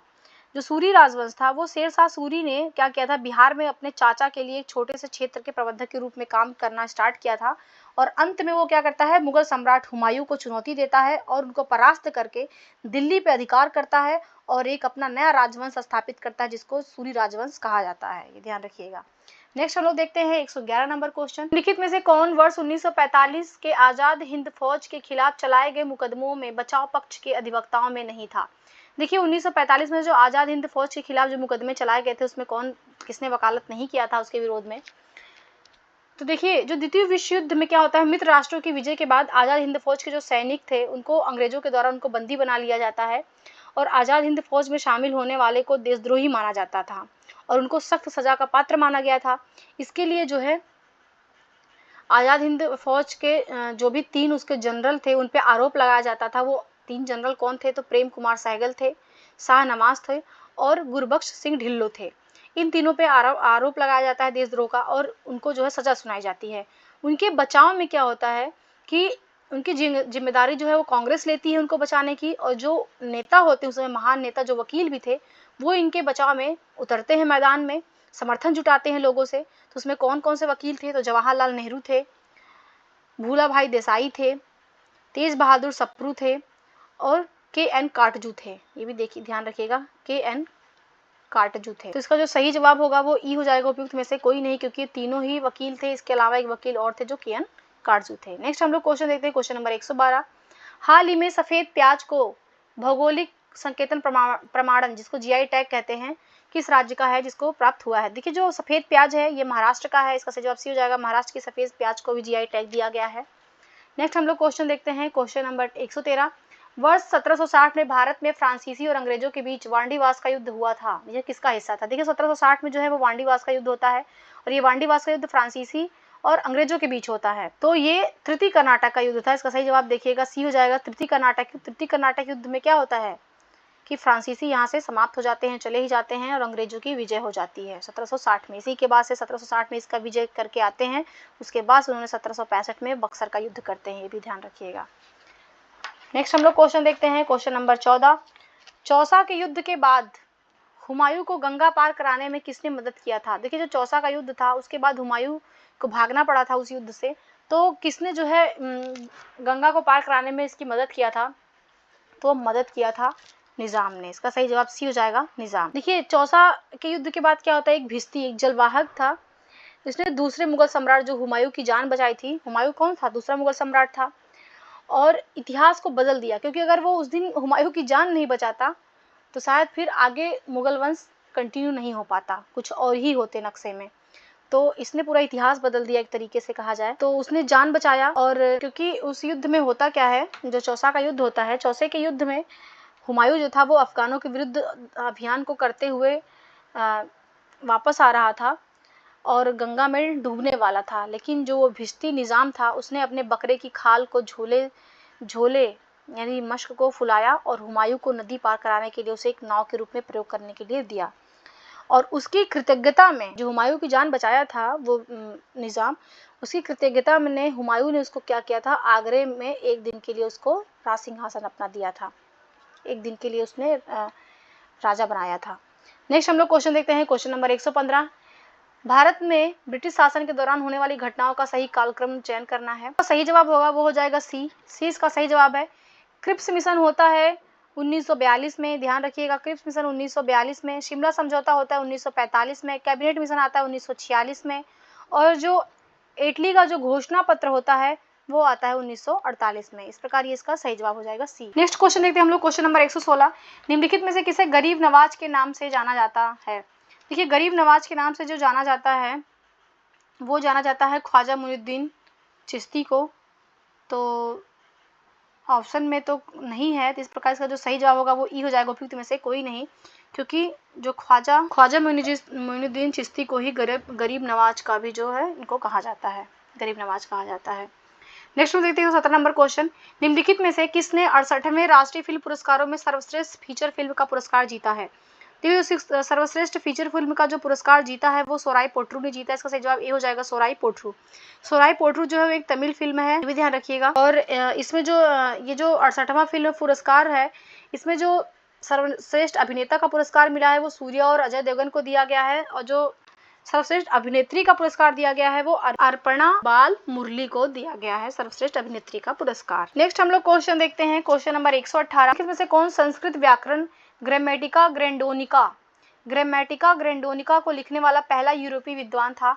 तो ये जो व्याकरण है, संस्कृत व्याकरण ग्रामेटिका ग्रैंडोनिका, इसको लिखा था जोहान अर्नस्ट हैक्स लेडेन ने। तो सही जवाब ए हो जाएगा इसका। नेक्स्ट हम लोग देखते हैं 119 नंबर क्वेश्चन, मुगल काल के दौरान मनसबदार कौन थे? तो मुगल काल के दौरान जो मनसबदार होते थे ये पद धारक होते थे। इसका सही जवाब सी हो जाएगा, ये पद धारक थे। मनसबदार क्या था? एक पद का नाम था और इसमें ऐसे व्यक्तियों के लिए ये प्रयोग किया जाता था जिसका कोई मनसब यानी कोई सरकारी हैसियत अथवा पद जिनको मिलता था। यह मुगलों द्वारा पद, वेतन और सैन्य उत्तरदायित्व को निर्धारित करने के लिए चलाई गई एक श्रेणी व्यवस्था थी, ये ध्यान रखिएगा।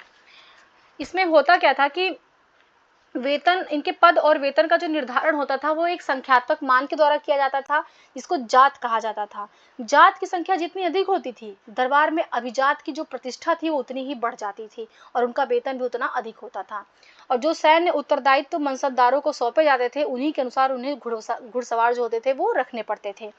और जो मनसबदार थे उनको अपना वेतन राजस्व एकत्रित करने वाली जो भूमि के रूप में प्राप्त था जिसको जागीर कहा जाता था, ये भी ध्यान रखिएगा। जागीर के द्वारा वो अपना वेतन प्राप्त करते थे और जो काफी हद तक इक्ताओं के समान होती थी, जो इक्ता प्रथा थी उसी के समान जागीर भी थी। नेक्स्ट हम लोग देखते हैं 120 number question, travels in the Mughal empire ये किसकी रचना है? तो जो travels in the Mughal empire ये जो रचना है ये फ्रांसवा बर्नियर की। इसका सही जवाब ए हो जाएगा, फ्रांसवा बर्नियर। नेक्स्ट हम लोग देखते हैं question, next question 121 number question, भारतीय कारखाना अधिनियम 1881 के अधिनियम के पीछे मुख्य उद्देश्य क्या था? तो जो कारखाना अधिनियम आया था 1881 का, उसका मुख्य उद्देश्य जो था वो श्रम की स्थिति में सुधार करना था। इसका सही जवाब बी हो जाएगा, श्रम की स्थिति में सुधार करना। ये जो अधिनियम आया था 1881 का, इसको लॉर्ड रिपन के समय में ये आता है। उसमें वायसराय जो होता है वो रिपन होता है और रिपन ने ही जो है प्रेस की स्वतंत्रता से लेकर के कारखाना नियम, स्थानीय स्वशासन और शैक्षिक क्षेत्र में कई नीतियों का शुरुआत करता है। तो और इस अधिनियम के महत्वपूर्ण प्रावधान क्या थे उनको भी देख लेते हैं। तो इसमें क्या होता है कि 7 वर्ष से जो भी कम आयु के बच्चे होते हैं उनके लिए रोजगार निषिद्ध कर दिया गया था कि वो रोजगार नहीं करेंगे, उनसे काम नहीं कराया जाएगा। और यहाँ पे बच्चों के लिए जो काम के घंटे थे वो प्रतिदिन 9 घंटे तक सीमित कर दिया गया। पहले लोग कितने घंटे, 15-15 घंटे, 17-17 घंटे काम कराए जाते थे, परंतु इसके आने से जो बच्चों के लिए काम का घंटा था वो फिक्स कर दिया गया था कि वो 9 घंटे से ज़्यादा काम नहीं करेंगे। और इसमें बच्चों के लिए 1 महीने में 4 छुट्टियों का भी प्रावधान किया गया था और ये भी कहा गया था कि जो भी खतरनाक मशीनरी है उसके उपयोग में सावधानी बरतनी होगी। और देखिए जो महिलाओं और बच्चों के कार्यों को विनियमित करने के लिए लाया गया था दूसरा कारखाना अधिनियम था वो 1991, ये भी ध्यान रखिएगा। इसमें तो सिर्फ बच्चों की बात की गई 1881 में। जो दूसरा कारखाना एक्ट आता है 1891 का, उसमें महिलाओं और बच्चों को कार्यों को रेगुलेट किया गया था, विनियमित किया गया था। नेक्स्ट हम लोग देखते हैं क्वेश्चन नंबर 122, हाल ही में ई अमृत मोबाइल एप्लीकेशन लॉन्च किया गया था। जो ई अमृत मोबाइल एप्लीकेशन इसको लॉन्च किया है ई वाहन के संबंध में जागरूकता बढ़ाने के लिए। इसका सही जवाब ए हो जाएगा। इसमें होता क्या है कि इलेक्ट्रिक वाहनों को अपने लाभों के बारे में उपभोक्ताओं को जागरूक करने की सरकार की एक पहल को पूरक बनाना है इसका उद्देश्य। नेक्स्ट हम लोग देखते हैं, नेक्स्ट क्वेश्चन है क्वेश्चन नंबर 123, अंग्रेजों ने भारत में अपना पहला कारखाना स्थापित किया था। देखिए अंग्रेज जो है वो पहला कारखाना अपना स्थापित किए थे सूरत में। इसका सही जवाब हो जाएगा सी, सूरत में। नेक्स्ट हम लोग क्वेश्चन देखते हैं क्वेश्चन नंबर 124, मध्यकाल में टांडा शब्द का प्रयोग किया जाता था। देखिए जो टांडा शब्द का प्रयोग किया जाता था मध्यकाल में, इसका मतलब था कि बंजारों के कारवां के लिए। इसका सही जवाब बी हो जाएगा, बंजारों के कारवां को जो है वो टांडा कहा जाता था। देखिए सुल्तान अलाउद्दीन खिलजी ने बंजारों का इस्तेमाल शहर के बाजारों में जो है अनाज पहुंचाने के लिए करता था, बंजारों का, और जब उनका कारवां चलता था तो उनको जो है टांडा कहा जाता था। नेक्स्ट हम लोग देखते हैं क्वेश्चन नंबर 125, निम्नलिखित में से कौन प्रथम आंग्ल सिख युद्ध के दौरान भारत का वायसराय था? देखिए जो प्रथम आंग्ल सिख युद्ध हुआ था ये होता है 1845 से लेकर के 1846 में। इस समय जो वायसराय था वो था लॉर्ड हार्डिंग प्रथम। इसका सही जवाब डी हो जाएगा, लॉर्ड हार्डिंग प्रथम के बीच ये जो है युद्ध होता है, प्रथम आंग्ल सिख युद्ध। नेक्स्ट हम लोग क्वेश्चन देखते हैं, नेक्स्ट क्वेश्चन है question number 126, east India company ने किसके नेतृत्व में अरकाट पर कब्जा कर लिया था? देखिए जो अरकाट पे ईस्ट इंडिया कंपनी ने कब्जा किया था वो किया था रॉबर्ट क्लाइव के नेतृत्व में। इसका सही जवाब ए हो जाएगा, रॉबर्ट क्लाइव। रॉबर्ट क्लाइव के नेतृत्व में अरकाट, जो कि कहाँ पे था, कर्नाटक में था, वहाँ के नवाब जो थे चंदा साहिब, उनकी राजधानी थी, वहाँ पे कब्जा ये लोग कर लेते हैं और चंदा साहिब को जो है डुप्ले के नेतृत्व में फ्रांसीसियों का समर्थन प्राप्त था। ये भी आप ध्यान रखिएगा कि जो कर्नाटक में सपोर्ट कर रही थी वो फ्रांसीसी कर रहे थे। नेक्स्ट हम देते हैं क्वेश्चन नंबर 127। श्री जगन्नाथपुरी मंदिर का निर्माण करवाया गया था। देखिए जो जगन्नाथपुरी मंदिर है उसका जो निर्माण करवाया था वो अनंत वर्मन चोडगंग देव ने करवाया था। इसका सही जवाब ए हो जाएगा। और ये ओडिशा के सबसे जो है प्रभावशाली शासक थे ओडिशा के गंगवंश के, और इसका जो निर्माण हुआ था वो 12वीं शताब्दी में हुआ था। ये भी ध्यान रखिएगा 12वीं शताब्दी में करवाया जाता है। और ये पुरी में जो समुद्र के किनारे वहाँ पे इसका निर्माण हुआ है। नेक्स्ट हम लोग देते हैं क्वेश्चन नंबर 128। बिहार के किन जिलों में तेल एवं प्राकृतिक गैस निगम ONGC ने पेट्रोलियम भंडार की खोज को मंजूरी दी है। देखिए ONGC ने जो बिहार के कुछ जिलों में पेट्रोलियम भंडार की खोज को मंजूरी दिया है वो है समस्तीपुर और बक्सर। इसका सही जवाब ए हो जाएगा, समस्तीपुर और बक्सर। नेक्स्ट हम लोग क्वेश्चन देखते हैं क्वेश्चन नंबर 129। प्लासी का युद्ध ब्रिटिश ईस्ट इंडिया कंपनी और किसके बीच लड़ा गया था। देखिए जो प्लासी का युद्ध होता है ये कब होता है, तो ये 1756 में होता है। तो ये जो ईस्ट इंडिया कंपनी थी इसके बीच और सिराजुद्दौला के मध्य होता है। इसका सही जवाब ए हो जाएगा, सिराजुद्दौला। उस समय क्या होता है कि ईस्ट इंडिया कंपनी बार बार सिराजुद्दौला के राजनीतिक मामलों में इंटरफेयर कर रही थी और किलेबंदी कर रही थी, और जो भी राजस्व को चुकाना था उसमें भी वो आनाकानी कर रही थी। इसी के लिए जो है सिराजुद्दौला ने उनको मना किया कि आप किलेबंदी मत करिए। इसी के विरोध में जो है उनका जो वार्तालाप था उसको विफल हो गया, उन्होंने उसको इग्नोर कर दिया, अंग्रेजों ने उसको माना नहीं। तो नवाब जो था वो अपने 30,000 सैनिकों के साथ कासिम बाजार में अंग्रेजी कारखाने की ओर कूच किया, और वहाँ पे ईस्ट इंडिया कंपनी के जो अधिकारी थे उनको पकड़ कर एक गोदाम में बंद करके ताला लगा दिया। सभी अंग्रेजों को उसने निवस्त्र कर दिया और अंग्रेजी जहाज को भी रोक दिया, जिसके बाद उसने अपने एक सेनापति जो मीर जाफर था उसके साथ कंपनी के किले पर नियंत्रण स्थापित करने के लिए कलकत्ता की ओर कूच किया। लेकिन जो रॉबर्ट क्लाइव था उसने क्या किया, मीर जाफर जो कि इसका सेनापति था सिराजुद्दौला का, उसके सेनापति को लालच दिया कि हम तुमको राजा बना देंगे। तो उसको लालच दे करके अपनी तरफ मिला लिया, और एक जो युद्ध था, एक धोखाधड़ी का युद्ध होता है जिसमें जो है सिराजुद्दौला की हार हो जाती है, अंग्रेज जीत जाते हैं, यहाँ पे जो राजा बना देते हैं। उसके बाद से उसको क्या नाम है, मीर जाफर को, ये भी ध्यान रखिएगा, जो कि इसका सेनापति था। नेक्स्ट हम देखते हैं 130 नंबर क्वेश्चन। बसोहली शब्द का अच्छा वर्णन किया जाता है। देखिए जो बसोहली है इसका प्रयोग एक लघु चित्रकला के रूप में किया जाता है। इसका सही जवाब होगा वो बी हो जाएगा, एक लघु चित्रकला के रूप में बसोहली का ये पेंटिंग है, बसोहली पेंटिंग, इसका प्रयोग किया जाता है। और ये जो बसोहली पेंटिंग है ये हिमालय की तलहटी जो क्षेत्र हैं वहाँ पे पाई जाती है। नेक्स्ट क्वेश्चन है क्वेश्चन नंबर 131। मैक्स मूलर के संदर्भ में कौन सा कथन जो है सत्य है ये बताना है। जो मैक्स मूलर था एक जर्मन दार्शनिक था, इसके बारे में तो उन्होंने इंग्लैंड में उपलब्ध पांडुलिपियों का उपयोग करते हुए संस्कृत में पूरा ऋग्वेद प्रकाशित किया, ये बिल्कुल करेक्ट है। उन्होंने ब्रह्म समाज आंदोलन का समर्थन किया, ये भी सही है। और उन्होंने फ्रांस बोप के सानिध्य में संस्कृत भाषा पर एक शोध किया, ये भी सही है। इसका जो सही जवाब होगा वो डी हो जाएगा, उपयुक्त में से एक से अधिक। नेक्स्ट हम लोग क्वेश्चन देखते हैं क्वेश्चन नंबर 132। निम्नलिखित में से कौन सा राज्य कन्नौज के त्रिपक्षीय संघर्ष में शामिल नहीं था। देखिए जो त्रिपक्षीय संघर्ष हुआ था 8वीं शताब्दी के दौरान हुआ था ये संघर्ष, इसमें जो है कन्नौज पर नियंत्रण करने के लिए तीन शासक थे वो लड़ रहे थे।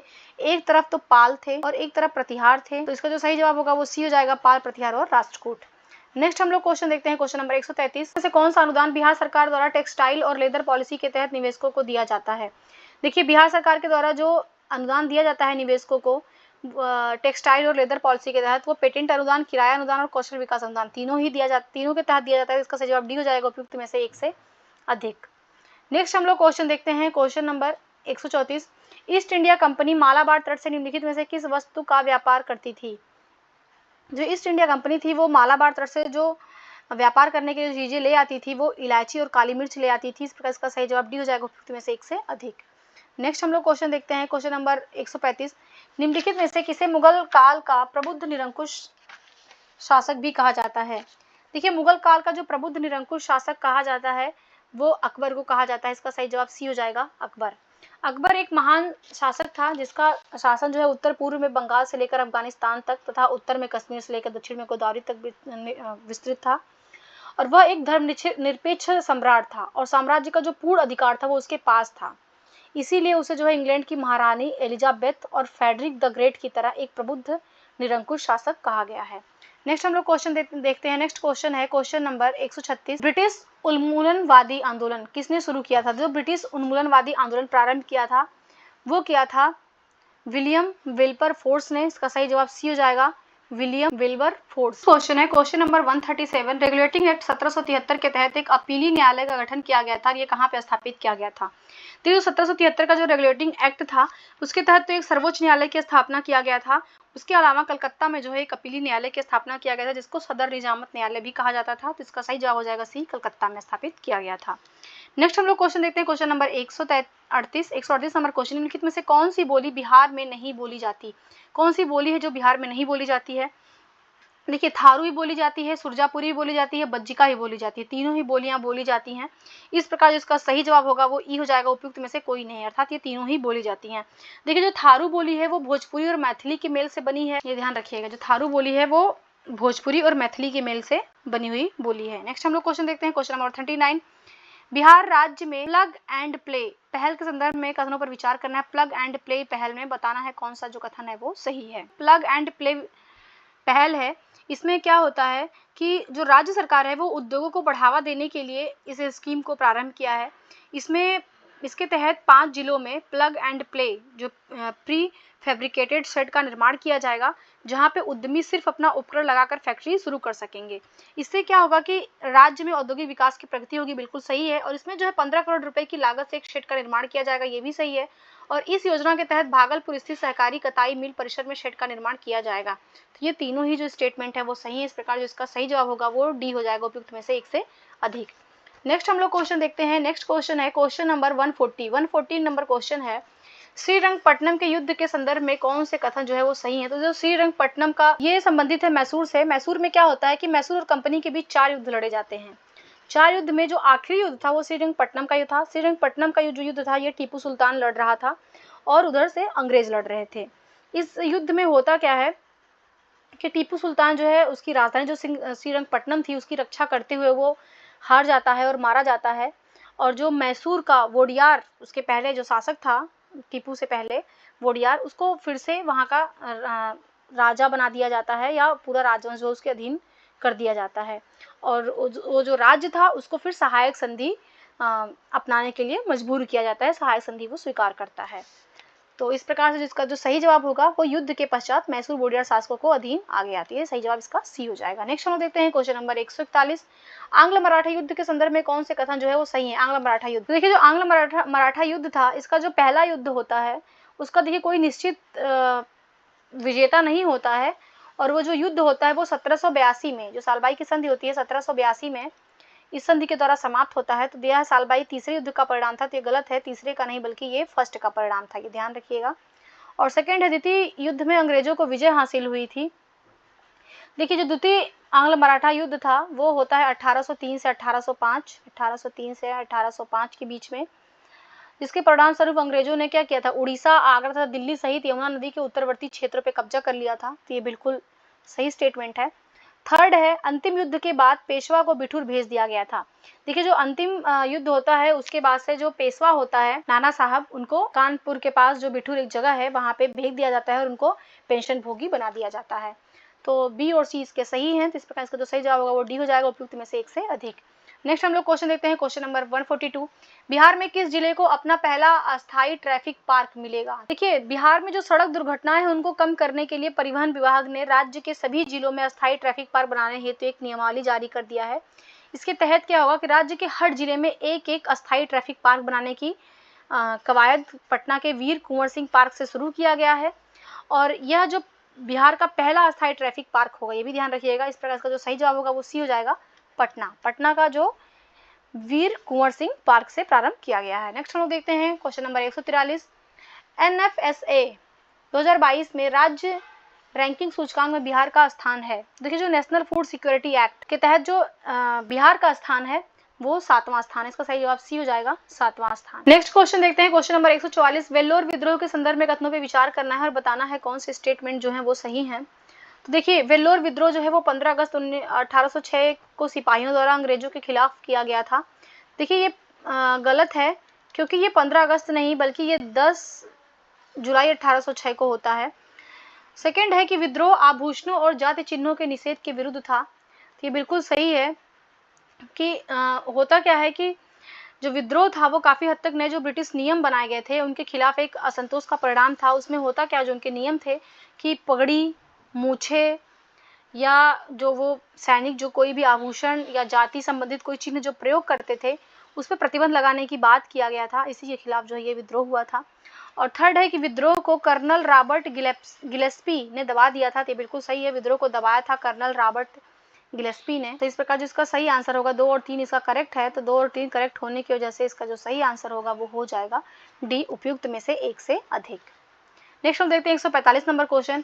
बिहार के किस जिलों को अपनी पहली क्लाइमेट चेंज लर्निंग लैब मिल गई है? क्लाइमेट चेंज लर्निंग लैब है, इसको बिहार पर्यावरण एवं जलवायु परिवर्तन मंत्री जो नीरज कुमार सिंह हैं, उन्होंने बिहार में होने वाले जो जलवायु परिवर्तन है उसके बारे में अध्ययन करने के लिए पटना में, कहाँ पे, ये ध्यान रखिएगा, पटना में चिड़ियाघर, पटना में जो चिड़ियाघर है वहाँ पे क्लाइमेट चेंज लर्निंग लैब का उद्घाटन किया है। तो इस प्रकार जो इसका आंसर में ना होने, इसका आंसर जो है डी हो जाएगा, उपयुक्त में से कोई नहीं, क्योंकि ये जो पहली लैब बनी है ये पटना में बनी है और इसका उद्देश्य है सरकार का कि 2040 तक जो है राज्य में शून्य कार्बन उत्सर्जन के लक्ष्य को प्राप्त करना है। नेक्स्ट हम देखते हैं 146 नंबर क्वेश्चन। सूची 1 को सूची 2 से सुमेलित करना है। यहाँ पे कुछ जो भी राज्य दिए हुए हैं उनका विलय कब हुआ था। तो देखिए, सतारा का जो विलय किया गया था वो किया गया था 1848 में। नागपुर का जो विलय हुआ था वो हुआ था 1853 में और उदयपुर का जो विलय हुआ था वो हुआ था 1852 में और झांसी का जो विलय हुआ था वो 1854 में हुआ था। देखिए, ये क्या था कि डलहौजी की जो हड़प नीति आई थी, इस हड़प नीति के तहत इन जो राज्यवंश थे इनको जो है हड़प लिया गया था, यानी ब्रिटिश सरकार में मिला लिया गया था, उनका ये क्रम था। तो इसका जो सही जवाब होगा 146 का वो हो जाएगा बी, ये ध्यान रखिएगा, बी इसका सही जवाब हो जाएगा। इसमें सबसे पहले सतारा को मिलाया जाता है, फिर संबलपुर को, फिर उदयपुर को, फिर नागपुर को, फिर झांसी को, इनको मिला लिया जाता है। नेक्स्ट हम देखते हैं क्वेश्चन नंबर 147। बिहार औद्योगिक क्षेत्र विकास प्राधिकरण ने औद्योगिक विकास हेतु कितना प्रतिशत छूट देने का निर्णय लिया है? इसके तहत जो है वो 20 से 80% तक का छूट दिया जाएगा। सही जवाब इसका सी हो जाएगा। नेक्स्ट हम लोग क्वेश्चन देखते हैं। नेक्स्ट क्वेश्चन है question number 148। India innovation index 2021 में बिहार को कौन सा रैंक प्राप्त हुआ है? तो जो इंडिया इनोवेशन इंडेक्स है इसको जारी करता है नीति आयोग के द्वारा। इसमें जो नीति आयोग के उपाध्यक्ष हैं सुमन बेरी, उनके द्वारा इसको जारी किया गया है। इसमें जो बिहार को स्थान मिला है 15वां मिला है। इसका सही जवाब सी हो जाएगा, 15वां स्थान मिला है। नेक्स्ट हम लोग क्वेश्चन देखते हैं 149 नंबर क्वेश्चन। हाल ही में जेपी गंगा पथ के प्रथम चरण का उद्घाटन किया गया है। तो जो जेपी गंगा पथ के प्रथम चरण का जो उद्घाटन हुआ है वो पटना में हुआ। इसका सही जवाब सी हो जाएगा, पटना। ये जो मुख्यमंत्री नीतीश कुमार है उन्होंने मुंबई के मरीन ड्राइव के तर्ज पर जो है पटना में बना रहे हैं बेजी गंगा पथ। ये भी ध्यान रखिएगा कि ये इसका जो निर्माण हो रहा है वो मुंबई के मरीन ड्राइव की तर्ज पे किया जा रहा है। नेक्स्ट हम लोग देखते हैं। नेक्स्ट क्वेश्चन है और इस टेस्ट का ये लास्ट क्वेश्चन है, question number 150। Vernacular press act 1878 के संदर्भ में कौन सा कथन जो है सही है? देखिए, जो वर्नाक्यूलर प्रेस एक्ट था ये उन लोगों को शांत करने के लिए पारित किया गया था जो ब्रिटिश सरकार के आलोचक थे। इस अधिनियम के तहत सरकार के समाचार पत्रों को कुछ भी अगर आपत्तिजनक प्रकाशित करने पर उनके प्रिंटिंग को जब्त कर लिया जाता था।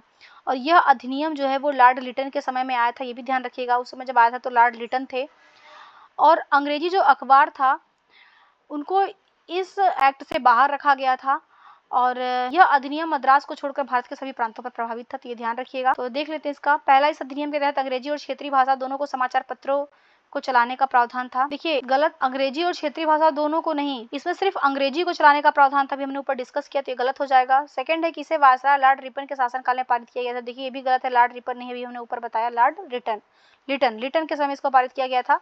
और थर्ड है कि यह अधिनियम मद्रास को छोड़कर भारत के सभी प्रांतों में लागू था। यही एकदम करेक्ट आंसर है इसका कि मद्रास में नहीं लागू था, बाकी ये सभी जगहों पे लागू था। इस तरीके से आज हमारा ये दृष्टि का टेस्ट फर्स्ट था, कंप्लीट हुआ, जो कि हिस्ट्री से संबंधित था। आप इसको देखिएगा। अगर वीडियोस आपको अच्छी लगती है तो प्लीज़ आप मेरे चैनल को सब्सक्राइब करिएगा, मेरे वीडियोस को लाइक करिएगा, अपने फ्रेंड्स में शेयर करिएगा। अब हम मिलेंगे अपने नेक्स्ट वीडियो में। आपका देखने के लिए बहुत बहुत धन्यवाद।